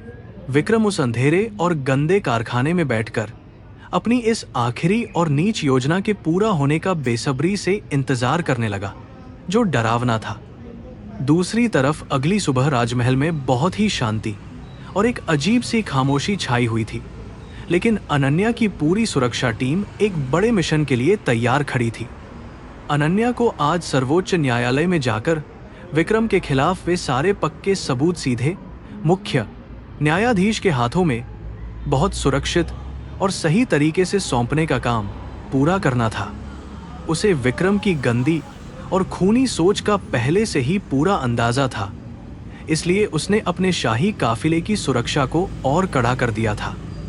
जैसे ही अनन्या का वह मजबूत बुलेट प्रूफ काफिला राजमहल से बाहर निकला और शहर के एक सुनसान और खाली पुल की तरफ आगे बढ़ा, तो अचानक से जोरदार धमाका हुआ। विक्रम के उन खूंखार भाड़े के हथियारों ने पुल के दोनों सिरों को भारी ट्रकों से पूरी तरह से बंद कर दिया था और अनन्या की गाड़ी को बीच में घेर लिया था। हथियारों ने अपने आधुनिक और स्वचालित हथियारों से शाही काफिले पर अंधाधुंध गोलियों की भयानक बारिश करनी शुरू कर दी, जिससे चारों तरफ धुआं फैल गया। लेकिन अनन्या इस अचानक और भयानक जानलेवा हमले से बिल्कुल भी नहीं घबराई और उसके चेहरे पर अभी भी वही पुरानी और ठंडी शांति बहुत स्पष्ट रूप से कायम थी। उसकी शाही सुरक्षा टीम, जो दुनिया के सबसे बेहतरीन कमांडो से बनी हुई थी, उन्होंने तुरंत अपनी पोजीशन ले ली और बहुत सटीक और शानदार तरीके से जवाबी कार्रवाई शुरू कर दी।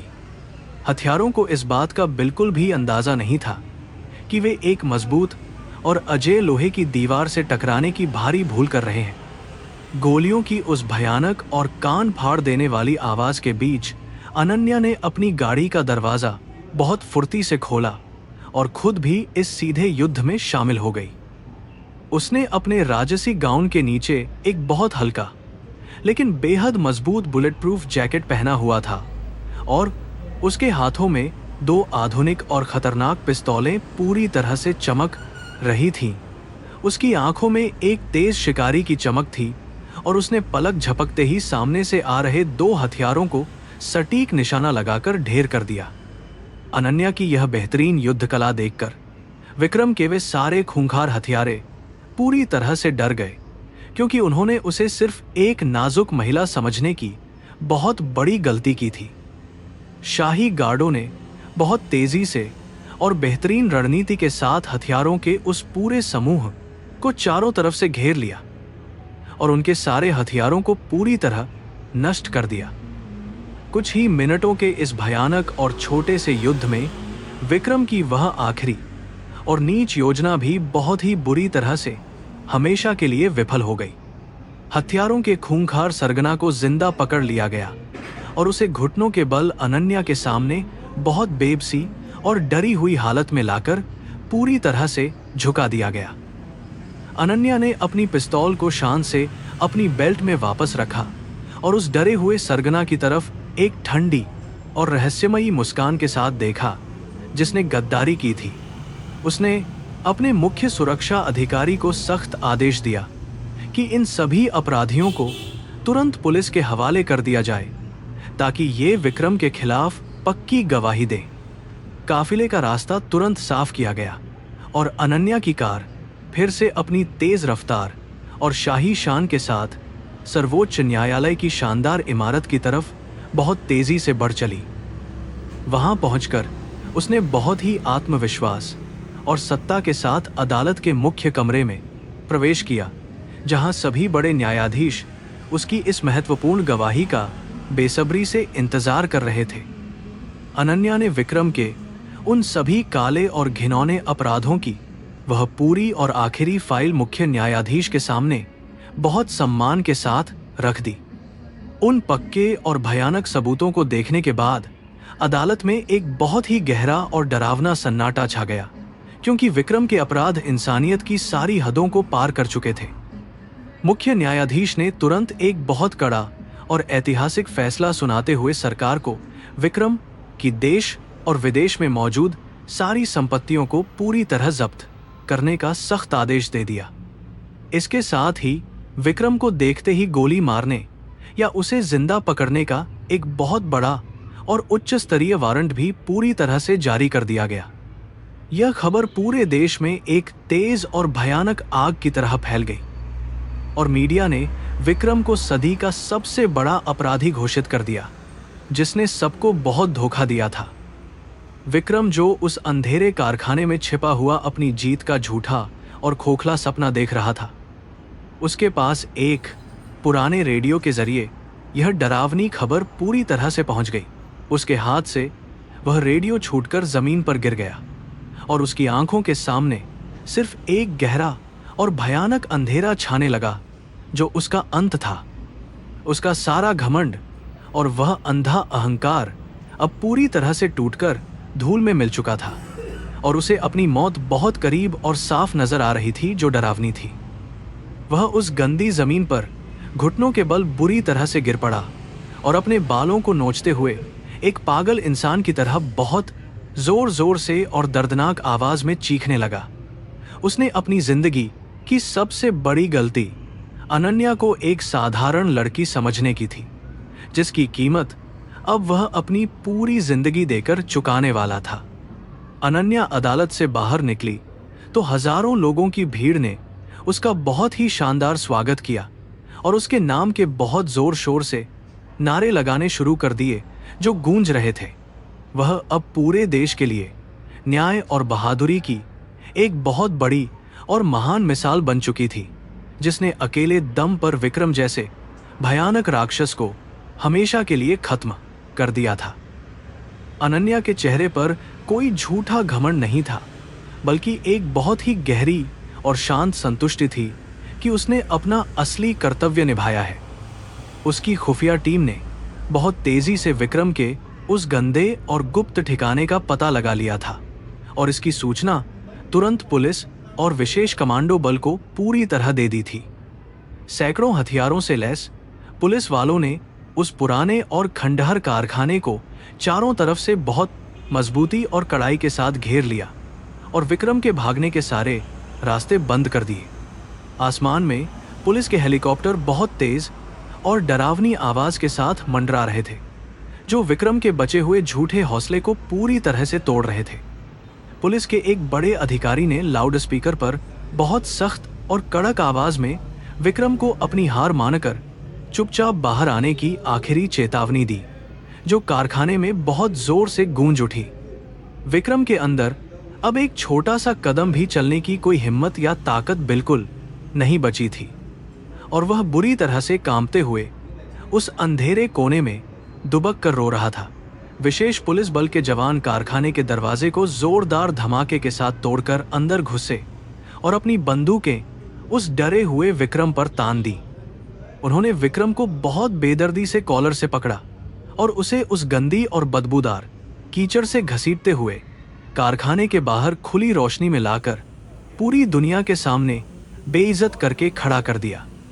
मीडिया के हजारों कैमरे उस टूटे हुए और लाचार विक्रम की तस्वीरें लगातार बहुत तेजी से खींच रहे थे, जो कल तक खुद को इस पूरी दुनिया का सबसे ताकतवर भगवान समझता था। उसके चेहरे पर अब सिर्फ एक भयानक डर और पक्की हार का गहरा रंग साफ दिखाई दे रहा था और उसकी सारी शान खत्म थी। विक्रम को भारी और मजबूत लोहे की हथकड़ियों में पूरी तरह जकड़कर पुलिस की उस सुरक्षित वैन में बहुत धक्के मारकर और अपमानित करके हमेशा के लिए डाल दिया गया, जो बहुत जरूरी था। जब वैन राजमहल के रास्ते से गुजरी तो विक्रम ने वैन की छोटी सी खिड़की से बाहर देखा, जहां अनन्या अपनी शाही बालकनी में बहुत शांत और स्थिर मुद्रा में चुपचाप खड़ी हुई थी। उसने विक्रम की तरफ एक बार भी नहीं देखा, क्योंकि विक्रम अब उसके लिए एक बीता हुआ और खत्म हो चुका गंदा कल था, जिसका महत्व नहीं था। इस बड़े और खौफनाक युद्ध का आज पूरी तरह से एक बहुत ही सच्चा और न्यायपूर्ण अंत हो चुका था, जहां बुराई और झूठे अहंकार को सच्चाई के सामने घुटने टेकने पड़े थे। विक्रम का वह विशाल और क्रूर साम्राज्य अब पूरी तरह से हमेशा के लिए बिखर चुका था और उसकी जगह अब एक नई और साफ व्यवस्था ने ले ली थी, जो लोगों की भलाई के लिए थी। अनन्या ने यह साबित कर दिया था कि असली ताकत हथियारों या पैसे में नहीं, बल्कि एक शांत और मजबूत चरित्र में होती है जो नहीं टूटता। विक्रम का पतन एक बहुत बड़ा और ऐतिहासिक सबक था उन सभी लालची और अहंकारी लोगों के लिए जो खुद को हर नियम और कानून से बहुत ज्यादा ऊपर समझने की भारी गलती करते हैं। उसकी कहानी अब सिर्फ और सिर्फ किताबों और अखबारों के उन गंदे और काले पन्नों में दर्ज होकर रह जाएगी, जिसे पढ़कर आने वाली हर नई पीढ़ी उसे सिर्फ नफरत के साथ ही याद करेगी। उसकी सारी दौलत अब उन सभी गरीब और मासूम लोगों में पूरी तरह से बांट दी जाएगी जिनका उसने कई सालों तक बुरी तरह शोषण किया था। अनन्या ने राजमहल के अंदर वापस कदम रखा और अपनी तलवार को बहुत ही सम्मान और शांति के साथ उसकी पुरानी जगह पर वापस रख दिया, क्योंकि अब किसी खून खराबे की कोई भी जरूरत नहीं थी। उसने अपनी पूरी टीम को उनके इस बेहतरीन और वफादार सहयोग के लिए दिल से धन्यवाद दिया और कहा कि यह बड़ी जीत हम सभी की एक बहुत ही साझा और सच्ची मेहनत का फल है। अब इस शहर में किसी विक्रम का कोई भी खौफ या डर बिल्कुल नहीं होगा और हर एक नागरिक बहुत ही सुकून के साथ जी सकेगा। महल के बाहर अब सूरज पूरी तरह से चमक रहा था और उसकी सुनहरी किरणें पूरे शहर पर एक नई और ताज़ी उम्मीद की तरह बहुत खूबसूरती और शांति के साथ पड़ रही थी। यह सवेरा विक्रम के उस लंबे और डरावने अंधेरे के बाद आया था, जिसने इस शहर की सारी खुशियों को बुरी तरह से निगल लिया था। लेकिन अब सब कुछ पूरी तरह बदल चुका था। अन्याय का वह भयानक और घिनौना दौर अब हमेशा के लिए खत्म हो चुका था और न्याय की एक पवित्र हवा हर तरफ बहुत शांति से बह रही थी। विक्रम की जेल की वह छोटी और अंधेरी कोठरी अब उसकी पूरी जिंदगी का एक भयानक और सच्चा हिस्सा बनने वाली थी, जहां उसे अपने हर एक पाप की भारी सजा भुगतनी थी। उसे उस ठंडी फर्श पर लेटे हुए हर रात सिर्फ अनन्या की वह शांत और रहस्यमयी मुस्कान डरावने सपने की तरह नजर आएगी, जिसने उसके पूरे घमंड को एक पल में बुरी तरह कुचल दिया था। यह कहानी इस बात का पक्का और सच्चा सबूत है कि जब कोई शांत इंसान अपने असली रूप में आता है तो बड़े बड़े पहाड़ भी गिर जाते हैं। अनन्या अब अपनी नई और बड़ी जिम्मेदारियों को संभालने के लिए पूरी तरह से तैयार थी, ताकि वह उस विशाल व्यापारिक और सामाजिक व्यवस्था को फिर से एक सही और पवित्र दिशा दे सके। उसने यह साबित कर दिया था कि एक असली शासक वह नहीं होता जो लोगों को डराकर अपना राज चलाता है, बल्कि वह होता है जो मुश्किल समय में हमेशा अपने लोगों के साथ खड़ा रहता है। उसकी इस शानदार और अजेय कहानी को सदियों तक एक बहुत ही महान और सच्ची प्रेरणा के रूप में हमेशा याद रखा जाएगा। उच्च सुरक्षा वाली उस भयानक और ठंडी जेल के अंदर का माहौल बहुत ही ज्यादा डरावना और सुनसान था, जहां अब विक्रम को अपनी बाकी की पूरी जिंदगी बहुत बेबसी के साथ बितानी थी। उस छोटी सी कालकोठरी की पत्थर की दीवारें उसे हर पल उसकी पुरानी और खोखली शान की याद दिलाती थी, जिसे उसने अपने ही भारी और अंधे अहंकार के कारण हमेशा के लिए खो दिया था। वह गंदे और फटे हुए कैदी के कपड़ों में उस ठंडी फर्श पर बैठा हुआ था और उसकी आंखों में अब सिर्फ एक गहरा खालीपन और न खत्म होने वाला पछतावा ही बचा था। उसे अब अपनी वो शानदार चमड़े की कुर्सी और वो आलीशान दफ्तर किसी बहुत ही पुराने और धुंधले सपने की तरह लगता था, जिसे वह कभी भी दोबारा वापस नहीं पा सकता था। विक्रम को हर रात नींद में अनन्या की वो शांत और रहस्यमयी मुस्कान साफ दिखाई देती थी, जिसने उसके पूरे साम्राज्य को बिना किसी शोर के पूरी तरह से हमेशा के लिए कुचल दिया था। उसका वो घमंड जिसने उसे खुद को दुनिया का सबसे बड़ा भगवान मानने पर मजबूर कर दिया था, वह अब पूरी तरह से टूटकर एक गंदी और बेकार धूल में मिल चुका था। अदालत में जब उसका आखिरी और सबसे बड़ा फैसला सुनाया गया तो वहां विक्रम के समर्थन में बोलने वाला एक भी इंसान बिल्कुल मौजूद नहीं था, जो उसके लिए सबसे ज्यादा अपमानजनक बात थी। उसके वो सारे खास दोस्त और व्यापारिक साझेदार जो कभी उसकी दौलत के भूखे थे, वे सभी उसे एक भयानक और गंदी बीमारी समझकर उससे बहुत दूर भाग गए थे और उसका साथ छोड़ दिया था। न्यायाधीश ने उसे उम्र कैद की कड़ी और सख्त सजा सुनाते हुए कहा कि विक्रम जैसे क्रूर और लालची इंसान समाज के लिए एक बहुत बड़ा खतरा है, जिन्हें आजाद नहीं छोड़ा जा सकता। दूसरी तरफ राजमहल के बाहर का नजारा पूरी तरह से बदल चुका था और शहर में एक नई और ताजी उम्मीद की बहुत ही पवित्र और शानदार हवा हर तरफ शांति से बह रही थी। अनन्या ने विक्रम के उस पूरे भ्रष्ट और बर्बाद हो चुके विशाल व्यापारिक साम्राज्य को अपने एंटी शाही नियंत्रण में पूरी तरह से ले लिया था, ताकि वह उसे एक नई और सही दिशा दे सके। उसने सबसे पहले उन सभी मासूम और गरीब कर्मचारियों को उनके पुराने पदों पर बहुत ही सम्मान के साथ वापस बुलाया, जिन्हें विक्रम ने अपने अहंकार में आकर बिना वजह नौकरी से निकाल दिया था। अनन्या ने विक्रम की उन सभी काली और अवैध कंपनियों को पूरी तरह से बंद करवा दिया, जो मासूम लोगों का खून चूसकर सिर्फ अपना बहुत बड़ा और गंदा फायदा कमाने का काम करती थी। उसने विक्रम की सारी जब्त की गई विशाल दौलत को उन सभी मजदूरों और छोटे व्यापारियों में पूरी तरह से बांट दिया, जिनका विक्रम ने कई सालों तक बहुत ही बेदर्दी से भयानक शोषण किया था। उसकी इस बेहतरीन और शानदार न्याय प्रणाली को देखकर पूरे देश की जनता बहुत ही ज्यादा खुश थी और हर कोई अनन्या के नाम के नारे बहुत जोर शोर से लगा रहा था। विक्रम के पुराने और शानदार कार्यालय को अब एक बहुत ही बड़े और मुफ्त अस्पताल में पूरी तरह से बदल दिया गया था, जहां गरीब लोगों का बहुत ही बेहतरीन इलाज मुफ्त में होता था। वो बड़ा सा बोर्ड रूम जहां विक्रम ने अनन्या को बहुत बेइज्जत करने की कोशिश की थी, वहां अब शहर के विकास और भलाई के लिए बहुत ही जरूरी और महत्वपूर्ण नीतियां शांति के साथ बनाई जाती थी। यह एक बहुत ही बड़ा और ऐतिहासिक बदलाव था, जिसने विक्रम के उस गंदे और काले इतिहास को हमेशा के लिए बहुत ही खूबसूरती से मिटाकर एक नई रोशनी फैला दी थी। अनन्या हमेशा से इस बात पर बहुत गहरा विश्वास करती थी कि सच्ची और बड़ी ताकत दूसरों को डराने या उन पर अपना गंदा हुक्म चलाने में बिल्कुल भी नहीं होती है, जो गलत है। उसकी नज़र में एक सच्चा और महान शासक वो होता है जो अपनी ताकत का इस्तेमाल हमेशा कमज़ोर और बेसहारा लोगों की रक्षा करने और उन्हें एक बहुत ही बेहतर जिंदगी देने के लिए करता है। विक्रम जैसे लोग जो सत्ता के नशे में अंधे हो जाते हैं, उनका अंत हमेशा बहुत ही दर्दनाक और भयानक होता है और वे इतिहास के पन्नों में सिर्फ एक बुराई बनकर रह जाते हैं। महल के सुंदर बगीचे में टहलते हुए मीरा ने बहुत ही खुशी और सम्मान के साथ अनन्या को बताया कि शहर का सारा व्यापार अब पूरी तरह से एक बहुत ही सही रास्ते पर लौट आया है। सारे अंतर्राष्ट्रीय और बड़े निवेशकों ने फिर से अपना सारा पैसा इस नए और ईमानदार सिस्टम में लगाने की पूरी घोषणा कर दी है, जिससे अर्थव्यवस्था बहुत ही तेजी से दोबारा मजबूत होने लगी है।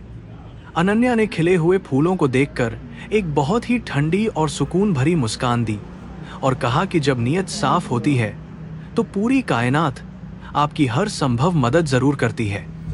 उसे वो दिन बहुत ही अच्छी तरह से याद था, जब वह पहली बार उस साधारण से कर्मचारी के रूप में विक्रम के उस बड़े और आलीशान दफ्तर में बहुत शांति के साथ खड़ी थी। उसने विक्रम को सुधारने का एक आखिरी और छोटा सा मौका देने के लिए ही वह सादा रूप अपनाया था, लेकिन विक्रम का अंधा अहंकार उसे एक बहुत ही अलग और खौफनाक रास्ते पर ले गया। अगर विक्रम ने उस दिन थोड़ी सी भी इंसानियत और समझदारी दिखाई होती तो शायद आज वह इस तरह से एक गंदी जेल की कालकोठरी में सड़ने के लिए पूरी तरह से मजबूर न होता। यह पूरी कहानी सिर्फ दो अलग अलग लोगों की बिल्कुल नहीं थी, बल्कि यह सच्चाई और घमंड के बीच एक बहुत ही बड़े और ऐतिहासिक युद्ध की एक बहुत ही शानदार और सच्ची मिसाल थी। एक तरफ वह घमंड था जो खुद को बहुत ज्यादा बड़ा और अजेय मानकर दूसरों को पैरों तले कुचलना चाहता था, और दूसरी तरफ वह शांत बहादुरी थी जो तूफान के फेंदबैनकिंसी और थिकसाम के एक बीच भी पूरी तरह स्थिर रहती है।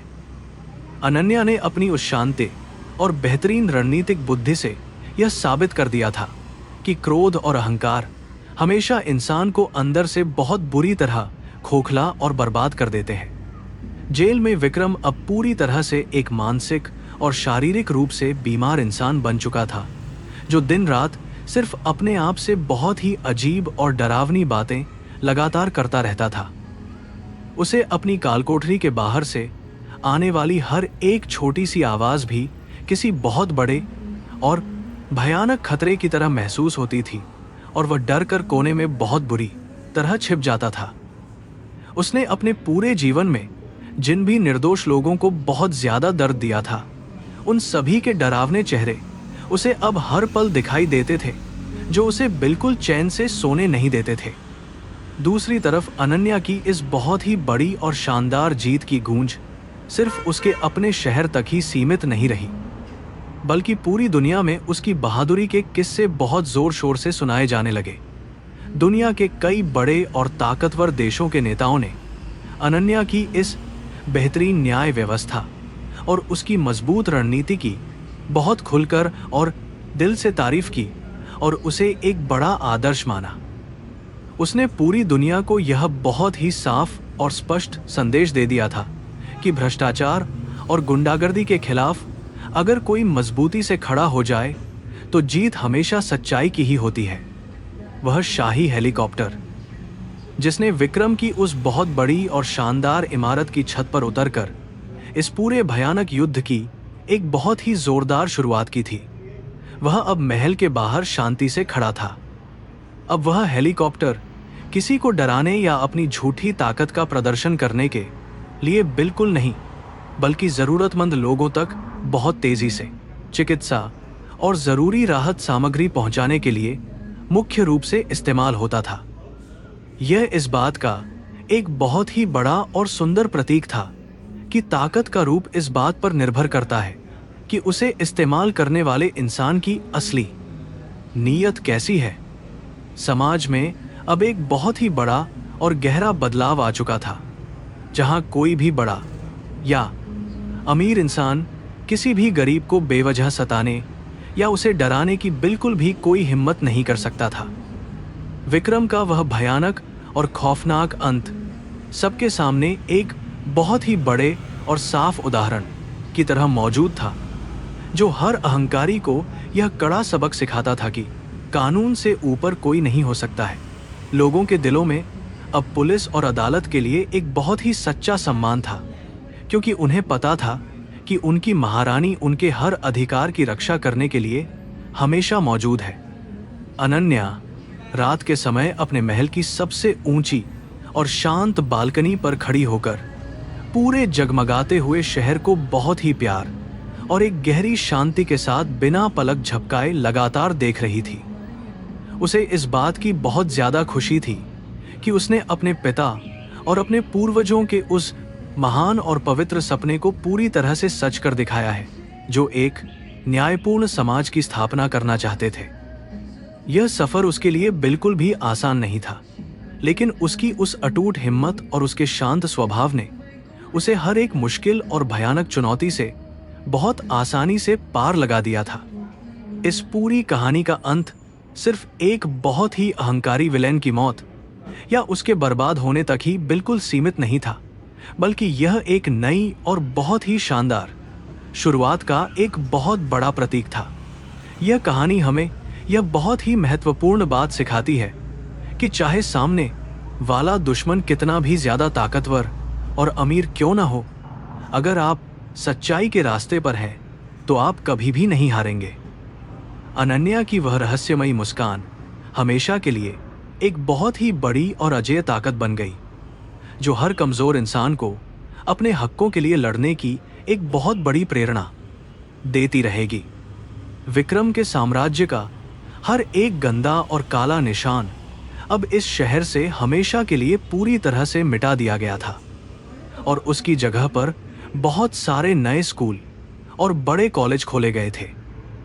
इन स्कूलों में बच्चों को सिर्फ किताबी ज्ञान ही नहीं बल्कि नैतिकता और सच्ची इंसानियत के बहुत ही गहरे और महत्वपूर्ण पाठ भी बहुत ही अच्छे तरीके से हमेशा पढ़ाए और सिखाए जाते थे, जो जरूरी था। अनन्या का यह बहुत ही साफ और स्पष्ट मानना था कि आने वाली नई पीढ़ी को हमेशा अहंकार से दूर रखकर ही एक बहुत ही अच्छे और मजबूत देश का सही निर्माण पूरी तरह से किया जा सकता है। विक्रम का नाम अब सिर्फ और सिर्फ उन गंदी और डरावनी कहानियों में ही पूरी तरह से सीमित होकर रह गया था, जिन्हें लोग अपने बच्चों को बुरे रास्तों से हमेशा दूर रखने के लिए अक्सर सुनाते थे। उसकी वो सारी दौलत जिस पर उसे अपनी जान से भी ज्यादा घमंड था, वह दौलत उसे उस ठंडी और भयानक कालकोठरी की एक भी रात की तकलीफ से बिल्कुल भी नहीं बचा सकी, जो डरावना था। यह एक बहुत ही बड़ा और अटल सत्य है कि कफन में कोई जेब नहीं होती और इंसान अपने साथ सिर्फ और सिर्फ अपने अच्छे या बुरे कर्म ही इस दुनिया से लेकर जाता है। आने वाले कई सालों तक अनन्या ने बहुत ही न्याय और सच्ची निष्ठा के साथ उस विशाल राज्य और व्यापार पर अपना एक बहुत ही सफल और बेदाग राज पूरी तरह से कायम रखा, जो महान था। उसने अपनी एक बहुत ही बेहतरीन और मजबूत टीम बनाई, जो हमेशा लोगों की समस्याओं को बहुत ध्यान से सुनती थी और बिना किसी देरी के उनका एक बहुत ही सही और पक्का समाधान तुरंत निकाल देती थी।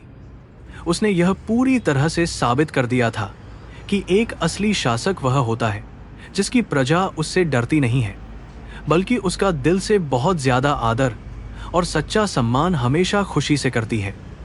इस तरह उस घमंडी और लालची कॉरपोरेट बॉस का एक बहुत ही खौफनाक और दर्दनाक अंत हुआ, जिसने एक बहुत ही शांत और साधारण दिखने वाली लड़की को पूरी तरह से कमजोर समझने की सबसे बड़ी भूल की थी। वो लड़की जो उसके सामने रोने या भीख मांगने के बजाय एक बहुत ही शानदार हेलीकॉप्टर में बैठकर वहां से बहुत शान से उड़ी थी। उसने पूरे आसमान और जमीन पर अपना न्याय स्थापित कर दिया था।